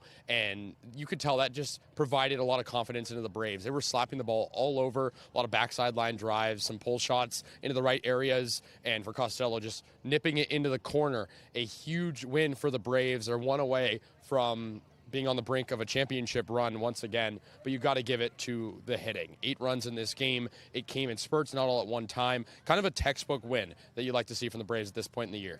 In all 3 phases of the game, you saw excellent performances from the Braves. The hitting was there, the pitching was there. No errors defensively as well, which had been a serious problem for Bourne over this losing stretch. They had knocked up quite a few, last in the Cape Cod Baseball League in errors entering today's game. But this is just a confidence-building win. After losing 7 straight, it feels like it's in the rearview mirror at this point. You get it from both sides dominantly. Great pitching, great hitting. It wasn't just great pitching and okay hitting, or vice versa. You had everything you wanted to in this game against a good Falmouth team. This is a team that worked up some quality performances toward the end of the regular season. They just weren't able to beat a Braves team that is always conditioned for August. Time after time, this team performs at their best in the final month of the Cape Cod Baseball League season, and we don't know if that's going to be the case yet, but it's trending in that direction. It seems like the Braves finally have started to click with this new lineup as well. You've got a ton of new guys on this Brave squad, and this is, I believe, their first win ever as a Brave, so it's pretty important on all cylinders, but especially because coming into tomorrow, if the Braves can snag that win, they can send Falmouth packing in 2 games. How can they get it done tomorrow, Devon? Just doing the same stuff. You're going to have to come out here and see another great start. The Braves generally play a lot worse on the road, so you're a little bit nervous about that in what's going to be a rocking atmosphere at Gov Fuller Field, one of the best ones when all those fans come about to see. But today, the Braves thrived off the fanship. They liked it. Bourne's not too far. I'm sure you see a ton of Bourne fans at that game. But back to the point at hand. You need to see the pitching. You need to see some sound defense. And overall, just connectivity on offense. Finding ways to convert runners in scoring position, they did the way they did in today's game. Seeing those extra base hits sporadic to pump up the offense. Momentum's a big thing. It's not an intangible. It's not an empirical value. But it's certainly something the Braves can build upon themselves and find a way to develop into wins. Braves didn't have a single off day last year in the playoffs. They won the first round in 3, the second round in 3, the last round in 2. An off day could be huge for these guys, just to sit back, relax, and understand the next game to come, potentially against Hyannis or Cotuit, likely Hyannis. But the Braves overall, I think tomorrow you want to get that win, and you got to see just a fantastic start. I think that's really the tone setter in summarization. I think you just have to have a slow heartbeat. I mean, you talked about the potential crowd, the environment. I mean, the Braves probably don't have the best recent memory at Gov Fuller Field, losing that game the way they did on July 28th. But at the same time, they also no-hit the Falmouth Commodores earlier in the season at Gov Fuller Field. Just knowing the moment, and again, knowing that the next round is close. It's likely going to be the Hyannis Harbor Hawks in round 2. They got to win tonight. They could send Cotuit home at Lowell Park tomorrow. But at the same time, again, just staying in the moment. You're excited to potentially move on to round 2, but you want to stay present and not lose. Bourne Braves got to stay present tomorrow, but we're going to stay present right here. Guys, thank you for joining me in the post-game Tomahawk Talk. Coming up after the break, the Bourne Braves beat reporter Nate Laird will be talking to me about the win. Massachusetts resident and don't have a bachelor's, you could be attending 4Cs for free, all while preparing for careers that actually move you forward. Aviation maintenance, nursing, dental, funeral service, we've got it all. capecod.edu/free. Heading to Nantucket this summer? Skip the traffic and take to the skies with Cape Air. With convenient flights from Norwood to Nantucket, you can start your vacation sooner without the hassle of traffic. That way you spend more time relaxing and less time getting there. Experience the Cape Air difference and book your next flight today at capeair.com. Let Cape Air be your wings in the Northeast. If you can dream it, if you can cruise in it, if you can summer in it, fish from it, or take it for a day at the beach, we can protect it. The Baldwin Group. Welcome welcome back into the post-game Tomahawk Talk after the Bourne Braves defeat the Falmouth Commodores 8-2 here at Doran Park in the first series of the 2026 playoffs. I'm Kaydence Kilhof, joined by the Bourne Braves beat reporter Nate Laird. Nate, you spoke to Scott Landers after the game, and this is the first win in a very long time, and it's also Landers' first game back after leaving for the past 2 days to watch his own son play baseball. What did he tell you? Yeah, Skip very happy with the team after this one. Obviously, come playoff time, it's a different animal. He's had so much success the past couple years with that. His secret, I asked him about, it's just the team's got to believe. This seemed to be a little off there towards the end of the season. But after the talk he had with the team over the last couple of days and going into this game, he made them really confident, and that showed in the win. Nate, it seems like a lot of these players had a ton of belief. They really the chemistry just kept growing. What players stood out the most to you in this lineup today? I think it's got to be Luke Costello there. I know he only had one hit tonight, but the bases clearing triple there in the fifth inning was arguably the biggest moment in today's game. I know we ended up scoring more later in the game, but going from a one-run lead that you could give up very easily to making it 4, and then after Berkeley, maybe it's his double there, a 5-run lead. That's something that's really hard to come back from. And I think the Braves getting that moment there, getting that lead, was important for them to have some confidence and be able to secure the win. And for the past couple of games, we've been talking about this Braves pitching staff that has very much so been struggling. What do you think clicked for them today? Yeah, Baird just had a much better outing than he did last week. We talked about it in the pregame. Gave up 8 runs and 12 hits last week. Completely different pitcher tonight. Was able to go 5 strong innings for the Braves, I believe. Only gave up a couple hits. So a really much better performance from him. And when you have starters doing stuff like that, it's a lot easier to win ball games. Game 1 of playoffs was a success, but they got to do it again tomorrow, this time at Gov Fuller Field. Our pregame show starts at 5:30 for the first pitch at 6. We'll talk to you then.